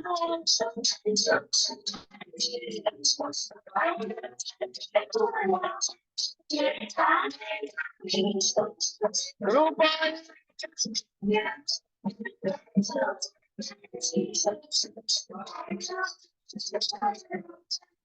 ఏకమైనది ఆనందం ఆనందం ఎంతో ఆనందం క్రీస్తు నామముతో నిత్యానందం. హల్లెలూయా హల్లెలూయా. సొంత సహోదరులే, యేసుక్రీస్తు యొక్క సహోదరులే, నీవు కనుక ఈ సువార్త చేస్తే మమ్మల్ని కూడా నీతో పాటు మమ్మల్ని కూడా వెళ్ళేస్తారు. నువ్వు మా ఇంటి దగ్గర ఉండొద్దు, నువ్వు వెళ్ళిపో. పంపించేశారు బయటికి. ఎవరు పంపించారు? ఎవరు పంపించింది? సొంత కుటుంబ సభ్యులే. ఆయన ఒక ప్రాంతానికి మెసేజ్ చెప్పడానికి వెళ్ళాడు. అక్కడ ఆయన చేసిన పరిచర్య చూసి పందుల్లో ఆ యొక్క దెయ్యం పట్టిన వారికి దెయ్యం వదిలించినప్పుడు పందుల్లోకి వెళ్ళిన పందులన్నీ కూడా ఆ సముద్రంలోకి వెళ్ళి చచ్చిపోవడం చూసి అక్కడున్న వాళ్ళందరూ భయకంపితులైపోయి ఆయన ఏం చేశారు? నువ్వు మా ప్రాంతానికి, దయచేసి నువ్వు మా ప్రాంతానికి మాత్రం రావద్దయ్యా, నువ్వు ఇక్కడ నుంచి అర్జెంటుగా వెళ్ళిపో. ఎందుకంటే ఆయన చూసి వాళ్ళకి ఏమైపోయింది? భయం పుట్టింది. ఒక మనిషిలో ఉన్న దెయ్యాన్ని బయటికి పంపించినప్పుడు ఆ దెయ్యాలని ఎందులోకి వెళ్ళి పర్మిషన్ తీసుకుని, యేసు నువ్వు మా కాలం కంటే ముందుగా నువ్వు ఎప్పుడు ఎందుకు వచ్చావు? ఏమంటనే? మాకు కాలం ఉందో తెలుసా? కాలం కంటే ముందుగా ఎందుకు వచ్చావు? నువ్వు మా దగ్గరికి ఎందుకు వచ్చావు? వాటికి ఒక కాలం ఉంది. అది ఏ కాలం అంటే ఈ కాలం. అది ఈ కాలంలో భయపడి పారిపోవాలి. కానీ యేసుక్రీస్తు సంవత్సరాల క్రితం వాడి దగ్గరికి వెళ్తా ఉంటే అవి చెబుతామే, ఓ ఇప్పుడు అబ్బాయి ఎందుకు వచ్చావు మా దగ్గరికి? ఓ సర్వోన్నత దేవుని కుమారుడా, మాతో ఏంటి నీకు పని? మీకు నాతో పని ఎప్పుడు? ఈ కాలంలో. మాతో నీకేం పని? దేవుడు ఊరుకుంటాడు అక్కడ తన యొక్క బిడ్డల్ని హింసిస్తూ ఉంటే. ఓ అతనిలో ఉన్న దెయ్యమా బయటికి రా. బయటకు వచ్చింది. అది అడుగుతూ ఉన్నాయి, దయచేసి నువ్వు మమ్మల్ని ఆ పందుల్లోనికి వెళ్ళినట్లుగా అనుమతించు, మేము దాంట్లోకి వెళ్తాం. పర్మిషన్ అడిగి ప్రభువుని. నీలోకి రావాలంటే కూడా ప్రభు పర్మిషన్ అడిగే రావాలి. దెయ్యం నీలోకి రావాలంటే ఈజీగా వచ్చేది.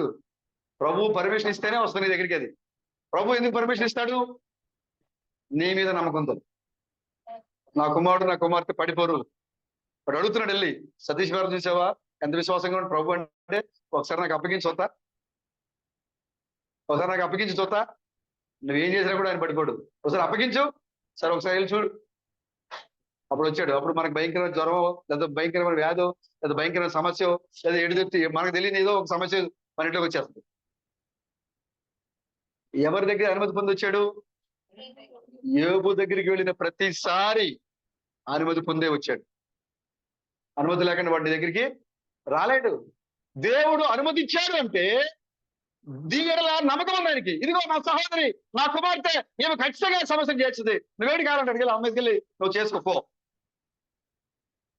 కాబట్టి దగ్గరికి వచ్చేవాడు. అప్పుడు ఆ సమయంలో దేవునికి భయంకరంగా నిలబడాలి మనం. భయపడిపోయి, ఓ ప్రభువా నాకు ఈ సమస్య తీసే ప్రభువా, నేను ఈ గుళ్ళోకి వచ్చా ఈ పేరుని పట్టుకున్నా కానీ నాకు ఈ సమస్య వచ్చిందని భయపడి పారిపోతావా?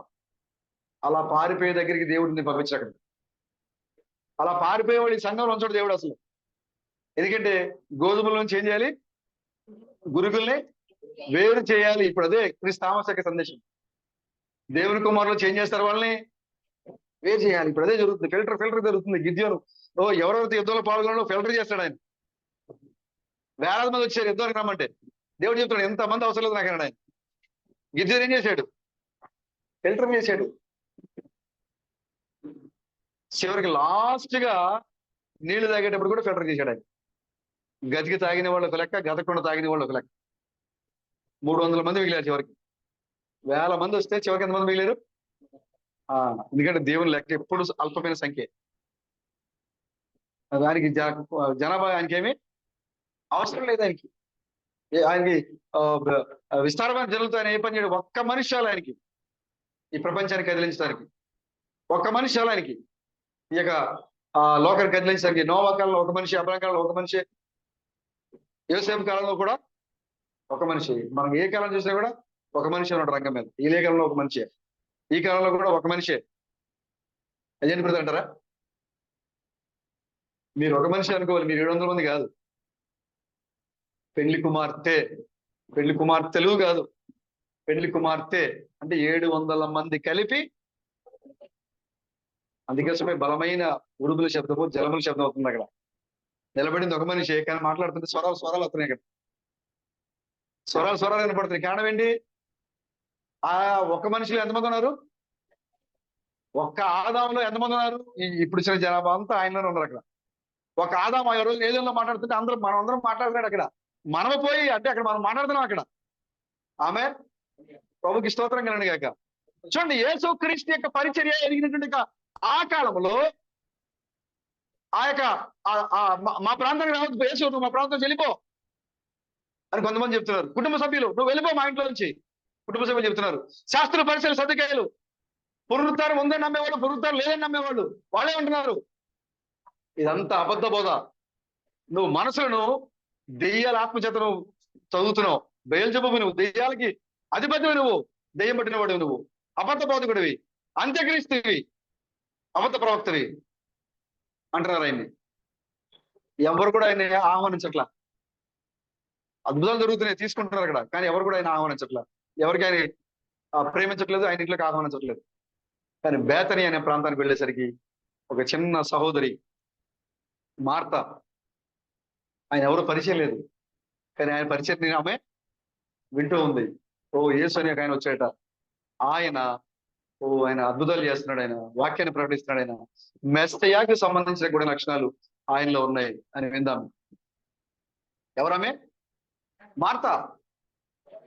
ఎప్పుడైతే అందరూ తిరస్కరించే యేసు, అందరి చేత ద్వేషించబడే యేసు, దెయ్యాలకు అధిపతి అని పిలువబడే యేసు, మా ఇంటిలో కూర్చుంటే మమ్మల్ని కూడా వెళ్ళేస్తారేమో భయపడిన ఆ యేసు బేతని అనే ప్రాంతానికి వచ్చినప్పుడు ఈ యొక్క మార్త ఎదురుగా వెళ్ళి, ప్రభువా, క్రీస్తు మెస్సయా, నువ్వు మా ఇంటికి రా.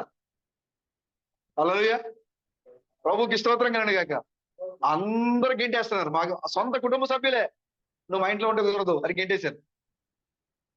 ఎవరైతే ధర్మశాస్త్ర బోధకులు అని చెప్తున్నారో వాళ్ళు గెంటేస్తున్నారు, నిందలేస్తున్నారు. అబద్ధ బోధకుడు దెయ్యాలకు అధిపతి.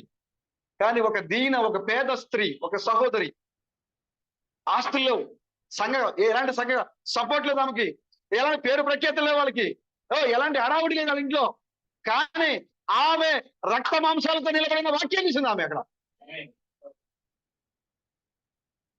ఎదురుగా వెళ్ళింది. అక్కడికి వెళ్ళి ఏమంటుంది?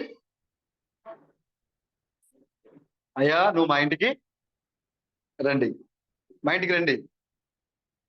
తీసుకుని వెళ్ళింది. ఆయన వెళ్ళాడు వాళ్ళ ఇంటికి. మీ ఇంట్లో ఫ్రిడ్జ్ ఉందా, ఏసీ ఉందా అడిగాడా బ్రదర్? ఏమైనా అడిగాడా? దేవుని బిడ్డలకి అదేం ఉండదు బ్రదర్.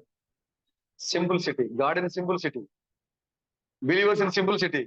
ఎందుకంటే గాడ్ ఇన్ సింపుల్ సిటీ, ఆయన బిడ్డలు కూడా సింపుల్ సిటీ. మనము సింపుల్ సిటీగా ఉన్నాం కాబట్టి మన తండ్రి కూడా అలాగే వచ్చాడు. ఆయన, నేను ఆడంబరంగా వెళితే నా సామాన్యతలో నా బిడ్డలు తెలుసుకోలేరేమో, నేను హడావిడి చేస్తే సామాన్యతలో నా బిడ్డలు కనుక్కోలేరేమో అని నీవు సామాన్యంగా ఉంటే నీ కొరకు ఆయన సామాన్యంగా దిగొచ్చాడు. ఈ యొక్క మార్త ఇల్లు ఒక చిన్న ఇల్లు. అది ఓ పెద్ద పెద్ద బిల్డింగ్స్ ఉన్నాయి అక్కడ, అన్ని సౌకర్యాలతో ఉన్నాయి అక్కడ. యేసు లోపలికి వెళ్ళడంతోనే వాళ్ళకి అన్ని రకాల ఆహ్వానించి, ఆహ్వానం ముద్దు పెట్టి, పై వస్త్రం వేసి, పెర్ఫ్యూమ్స్ కి వెళ్ళి ఆహ్వానించే చాలా మంది ఉన్నారు అక్కడ. కానీ ఆ ఇంట్లోకి ఆయన వెళ్ళలేదు. పెద్ద పెద్ద భవంతులకు ఆయన వెళ్ళలేదు. ఆయనకి మంచి మంచి ఏ శరీరంలో కూర్చోబెట్టే వాళ్ళ ఇంటికి ఆయన వెళ్ళలేదు. ఎక్కడికి వెళ్ళాడు ఆయన? ఎక్కడికి వెళ్ళాడు? ఒక దీన స్త్రీ, కూర్చోడానికి సరిగా కుర్చీ కూడా లేదు ఆమె ఇంట్లో. పడిపోయే ఒక చిన్న చిన్న గుడిసె. ఒక పేద స్త్రీ, కానీ అందరూ తోసివేస్తుంటే ఆమె తీసుకెళ్ళి ఇంట్లో పెట్టుకుంది. ఏం బ్రదర్? హల్లెలూయా. వాక్యాన్ని అందరూ తోసేశారు. మా ఇంటికి వద్దు, మా ఇంటికి వద్దు, నువ్వు ఒకటి వెళ్ళిపో. కానీ ఆమె ఏం చేసింది? యేసు మా ఇంటికి రా, శాస్త్రంలో యేసు మా తెలుగు. ఎంత తేడా బ్రదర్? ఇప్పుడు ఎవరు ఆహ్వానిస్తున్నారు ఆయన మీ ఇంట్లోకి? ఎంతమంది ఆహ్వానిస్తారు బ్రదర్? ఎంతమంది ఆహ్వానిస్తున్నారు బ్రదర్? హల్లెలూయా. ప్రభు మీ ఇంట్లో రావడానికి ఆయన సిద్ధంగానే ఉన్నాడు. ఆయన ఎలా? ఆ రోజునైతే ఆయన వేరే చర్యలో ఉన్నాడు అక్కడ, కానీ ఇక్కడ 700 మంది రూపంలో ఉన్నాడు ఆయన ఈ భూమి మీద. హల్లెలూయా. ఒక సహోదరుడు నీ ఇంటికి వచ్చాడండి. ఎవరు వచ్చారు? యేసు నడిచి రక్త మాంసాలతో వచ్చాడు అక్కడికి. హల్లెలూయా.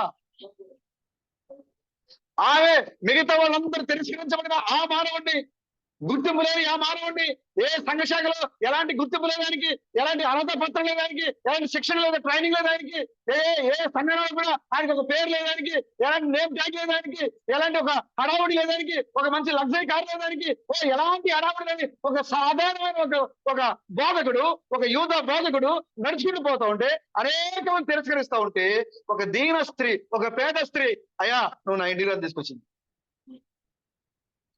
వాక్యం తీసుకొచ్చి ఎక్కడ కూర్చోబెట్టింది? ఇంట్లో కూర్చోబెట్టింది. ప్రభుకి స్తోత్రంగా హల్లెలూయా. అందరూ తిరస్కరించబడిన రాజుని ఏమి ఆహ్వానించింది? అందరూ తోసేసిన వాక్యాన్ని ఏమి తీసుకొచ్చి ఇంట్లో కూర్చోబెట్టింది? అంతవరకు బాగానే ఉందిగా? బాగుంది, బాగా ఆలోచించింది కదా సహోదరి మార్త. వాక్యం బయట ఎందుకు ఉండాలి? దేవుడు ఆయన శరీరం ధరించినటువంటి వాక్యం అని గ్రహించింది, ఆహ్వానించింది. తన మనసులో ఒకటే ఉంది, మెస్సియా మా ఇంటికి వచ్చాడు. మెస్సియాతో పాటుగా సహోదరులు వచ్చారు. వాళ్ళందరికీ నేను ఏం చేయాలి? వంట చేయాలి. ఇప్పుడు ఇక్కడే వచ్చింది సంఘంలో. ఈ సంస్కార విషయాలు కూడా చాలా విషయాలు ఉంటాయి. మేము వెళ్ళినప్పుడు కూడా చాలా విషయాలు దీని గురించి చెప్పారు. వంట చేయాలి. ఇప్పుడు ఆమె ఏదన్నా ఒక ఫుడ్ ఏదన్నా చేసి పెట్టేసి గవగా వచ్చి కూర్చోవచ్చు అక్కడ.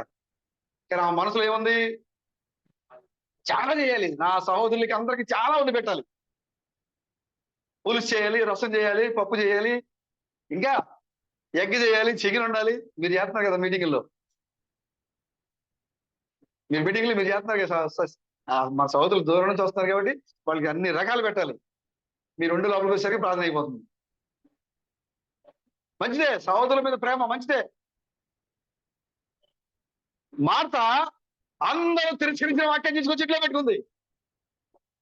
వాక్యం వచ్చి ఇంట్లో కూర్చుంటే, వాక్యం దగ్గర కూర్చోవలసి ఉంటే మార్త ఎక్కడికి కూర్చుంది? వంటగదిలోకి కూర్చుంది. వంట చేయడం మొదలు పెట్టింది. తన ఇంట్లో అక్కడ ఏం జరుగుతుంది? అక్కడ పక్కన మెసేజ్ జరుగుతుంది. అక్కడ ఎవరైతే వ్యభిచారిగా పిలువబడ్డారో, ఎవరైతే మరి లోకము చేత వ్యభిచారి అని పిలువబడిందో ఆ సహోదరి అక్కడ కూర్చుని వాక్యం ఉంటుంది. ప్రభుకి స్తోత్రం కలగాక. ఆమెతో పాటుగా అక్కడ ఉన్న సహోదరులతో వాక్యం వింటున్నారు. ఏమో వాక్యం వింటుంది. అక్కడ వంటగదిలో పని చేసుకుంటుంది. మాటలు వినపడుతున్నాయి ఆమెకి, పని చేసుకుంటుంది. ఈ కూరగాయలు తరిగేటప్పుడు ఇది కూరగాయలు తరగాలి, మళ్ళీ వెంటనే ఇంకో పని ఉంది, మళ్ళీ ఇది చూసి ఇది కూడా నేను చేయాలా, ఇది చూసి అక్కడ మాటలు వినపడుతున్నాయి. కోపం వచ్చేసింది ఇక బాగా. ఎన్ని పనులు నేనే చేయాలా అని గబాబు ఎక్కడికి వచ్చింది? లోపలికి వచ్చేసింది. అక్కడికి వచ్చింది, మెసేజ్ జరిగే దగ్గరికి వచ్చింది. మరి ఆయన వాక్యం చెప్తుంటే చాలా ఇంట్రెస్ట్ గా చెప్తుంది, వింటుందామా. ఆయన చెప్తున్నప్పుడు ఆమె హల్లెలూయా ఎవరి అంటుందాం. ఏమో కోపంగా వచ్చేసింది. యేసు, నేను వంట చేస్తుంటే ఒక్కదాన్ని చేసుకుంటున్నా కదా, నీకు చింత లేదా? చూసావు కదా, చెల్లి ఇక్కడ కూర్చోబెట్టినప్పుడు, ఆ సహోదరిని ఇక్కడ కూర్చోబెట్టినప్పుడు పంపించచ్చు కదా, నా సహోదరిని వెళ్ళమని చెప్పొచ్చు కదా. నీకు చింత లేదా? ఆమె అనుకుంది, నేను భోజనం చేసేది ఎవరి కోసం? ఆయన కోసమే కదా. ఏమో మరి భోజనం చేయాలి కమ్మా, మరి వెళ్ళి పని చేస్తే బాగుండేది కదా అని నాకు సపోర్ట్ ఇచ్చి పంపిస్తాడేమో అనుకుందామే. నాకు సపోర్ట్ చేస్తాడు అనుకుందామే. ఆయన చెప్పే మాటలు చక్కగా వింటా ఉందామే. వంటగదిలో కూర్చొని ఇవి కూడా వింటా ఉంది, వినపడతా ఉంది, ఇవి కూడా అర్థమవుతుంది, ఇవి కూడా. కానీ ఈ బైబిల్లో రాబడి ఉంది, ఈమె విస్తారమైన పని పెట్టుకుందంట. ఈమె చిన్న పని కాదు. ఏం పని? విస్తారమైన పని. ఎందుకంటే సహోదరు ఇంట్లో ఉన్నారు, నా సామర్థ్యం కొలది, నా శక్తి కొలది నేను వారికి ఆహారం పెట్టాలి అని అనేక రకాల పనులు చేసుకుంది. యేసు క్రీస్తు ఇంటికి వచ్చే వరకు మరియ సహకరించింది. యేసు ఎప్పుడైతే ఇంట్లోకి వచ్చాడో పనులు నడబెట్టేసింది. మరి వచ్చి ఆయన కూర్చుంది. ఇప్పుడు మనకు అదే కావాలి బ్రదర్. హల్లెలూయా. నీవు సంఘానికి వచ్చేటప్పుడు లేదా దేవుని దగ్గరికి వచ్చేటప్పుడు నువ్వు విస్తారంగా, నువ్వు అవసరమైతే 24 గంటలు పని చేసుకో, నిద్రపోకుండా పని చేసుకో. కానీ సంఘానికి రావాల్సి వచ్చినప్పుడు, వాక్యం దగ్గరికి రావాల్సి వచ్చినప్పుడు, దేవుని దగ్గరికి రావాల్సి వచ్చినప్పుడు, ఆయన ఎప్పుడైతే లోపలికి వచ్చాడో నువ్వు వెంటనే వచ్చేలా. హల్లెలూయా. ప్రభుకి స్తోత్రం కలుగాక. మరియా అంతకుముందు అన్ని పనులు సహకరించింది. కానీ ఎప్పుడైతే యేసు లోపలికి వచ్చాడో ఇప్పుడు ఆమె ఏం చేసింది? ఇప్పుడు మిగతా పనులన్నీ పక్కన పెట్టేసింది, వచ్చి ఆయన దగ్గరికి వచ్చింది, వచ్చి నేర్చుకుంటుంది వాక్యం. ఏమో చదువుతుంది మార్త, నీకు చింత లేదా ప్రభువా? నీకు బాధ లేదా? నేను ఒక్కదానే పని చేసుకుంటున్నా, నీకు అసలు ఏమనిపించట్లేదా? ఆమె ప్రేమగా అడిగింది. ఆమె కూడా అప్పటి వరకు ఆయన చూడండి 2 సార్లు పిలిచాడు, ప్రేమగా హెచ్చరించాడు ఆయన. Martha, Martha. ఏంటి? 2 సార్లు పిలుస్తున్నాడు, మార్తా, మార్తా. ఏం చేస్తున్నాడు? హెచ్చరిక చేస్తున్నాడు, ప్రేమగా హెచ్చరిస్తున్నాడు. నీవు విస్తారమైన పనులు పెట్టుకున్నావు, కానీ మరియా ఉత్తమమైన ఎంపిక చేసుకుంది. ప్రభుకి స్తోత్రం కలుగాక. హల్లెలూయా. మెస్సియాని నీ ఇంట్లోకి ఆహ్వానించడము ఎంత ప్రాముఖ్యమో, ఆ వాక్యాన్ని తీసుకునే విధానంలో కూడా నీ యొక్క పని అలాగే ఉండాలి. వాక్యాన్ని తీసుకునే విషయంలో కూడా నీ యొక్క సమయాన్ని నువ్వు అలాగే కేటాయించాలి. వాక్యాన్ని నీ ఇంట్లోకి ఆహ్వానించి అన్ని విషయాల్లో తెలుసుకుని వాటిని ఫాలో అవ్వకుండా ఉంటే నీ విశ్వాసం ఎంతవరకు ఉపయోగం? అది వాక్యాన్ని తీసుకొచ్చి ఇంట్లో పెట్టావు, ఆ వాక్యం నువ్వు చదవాలి, ఆ వాక్యంతో నువ్వు మాట్లాడాలి, ఆ వాక్యం నేర్చుకోవాలి. దానికి బదులుగా దాన్ని అలాగే బీరువాలో పెట్టి నువ్వేం చేస్తున్నావు? విస్తారమైన పని. ఇప్పుడు అన్ని నీకే ఇప్పుడు గుర్తొస్తాయి. అయ్యో, నా ఇల్లు సంగతి ఉంది, ఇప్పుడు ఇది పూర్తి చేయాలి. లేదా నా పొలంలో పెద్ద పని ఉంది, దాని పని చేసుకోవాలి. ఇదిగో లేదా నేను ఆఫీస్లో ఇప్పుడు డబల్ డ్యూటీ చేయాలి. లేదా నేను నాకు పనిలో ఇంకెక్కువగా కష్టపడాలి. నీకు అప్పుడే గుర్తొస్తాయి. వాక్యం ఎక్కడుంది? నీ ఇంట్లో ఉంది. వాక్యాన్ని సమయాన్ని కేటాయిస్తున్నావా? ఉన్నతమైన ఎంపిక చేసుకుంటున్నావా? మార్త వాక్యాన్ని నమ్మింది, మరియ కూడా వాక్యాన్ని నమ్మింది. మార్త ఆయన ఆహ్వానించింది, మరియ కూడా ఆయన దగ్గర కూర్చుంది. కానీ ఎంపిక, నిర్ణయము నీ మీద ఆధారపడింది. నువ్వు దేనికి సమయాన్ని కేటాయిస్తున్నావు? వాక్యాన్ని తెలుసుకునే నీవు వాక్య ప్రకారంగా జీవించడానికి, వాక్యాన్ని వినడానికి, వాక్యం నడవడానికి సమయాన్ని కేటాయిస్తున్నావా? లేదా లోక సంబంధమైన విస్తారమైన పనులు పెట్టుకుని వాటితో మునిగిపోయి వాటిలో ఉండి వాక్యం తెలిసి ఉండి కూడా వాక్యానికి సమయం కేటాయించలేకపోతున్నాం. ఒకవేళ అలా ఉన్నావంటే భయంకరమైన పరిస్థితుల్లో నీవు ఉన్నావు సహోదరుడా, సహోదరి. వాక్యాన్ని తెలుసుకోవడం ముఖ్యం కాదు, వాక్యాన్ని ఆహ్వానించడం ముఖ్యం కాదు, ఆ వాక్యానికి సమయం కేటాయించడం అనేది కూడా చాలా ప్రాముఖ్యం. చూడండి, మార్త అందరూ తిరస్కరించే వాక్యాన్ని చెట్లో పెట్టింది. వర్తమానం వినాల్సిన సమయంలో వర్తమానం వినకుండా విస్తారమైన పనులు పెట్టుకుంది. మరి నువ్వేం చేస్తున్నావు? నువ్వేం నేర్చుకుంటున్నావు? సమయాలు ఏలి దగ్గర ఏం నేర్చుకున్నాడు? పౌలుగా మారినప్పుడు పౌలు అరేబియా సముద్రం ఒడ్డున కూర్చొని ఏం నేర్చుకున్నాడు? మోషే ఐగుప్తులో 40 ఏళ్ళు నేర్చుకున్న ఐగుప్తు విద్యను వదిలేసి విద్యను అరణ్యంలో 40 ఏళ్ళు మోషే ఏం నేర్చుకున్నాడు? ఏం ఎంపిక చేసుకున్నాడు? మరి ఇప్పుడు నీవు రంగం మీద నీవు ఇప్పుడు దేని నువ్వు ఎంపిక చేసుకుంటున్నావు? ఉత్తమమైన మార్గాన్ని ఎంపిక చేసుకుంటున్నావా? లోక సంబంధంగా కలిసిపోయి ఆయాసపడిపోయేట మార్గాలను ఎంపిక చేసుకుంటున్నావు? సహోదరుడు, పరిశీలన చేసుకోవాలి. ఫిలిప్పీ సంఘంలాగా నువ్వు దేనికోసం నిలబడుతున్నావు? దేవుని కోసం నిలబడుతున్నావా, లేకపోతే లోకం కోసం నిలబడుతున్నావా? ఎంపిక చేసుకోవాలి. నీ యొక్క ఎంపిక నీ యొక్క ఉన్నతమైన ఎంపికగా ఉండాలి.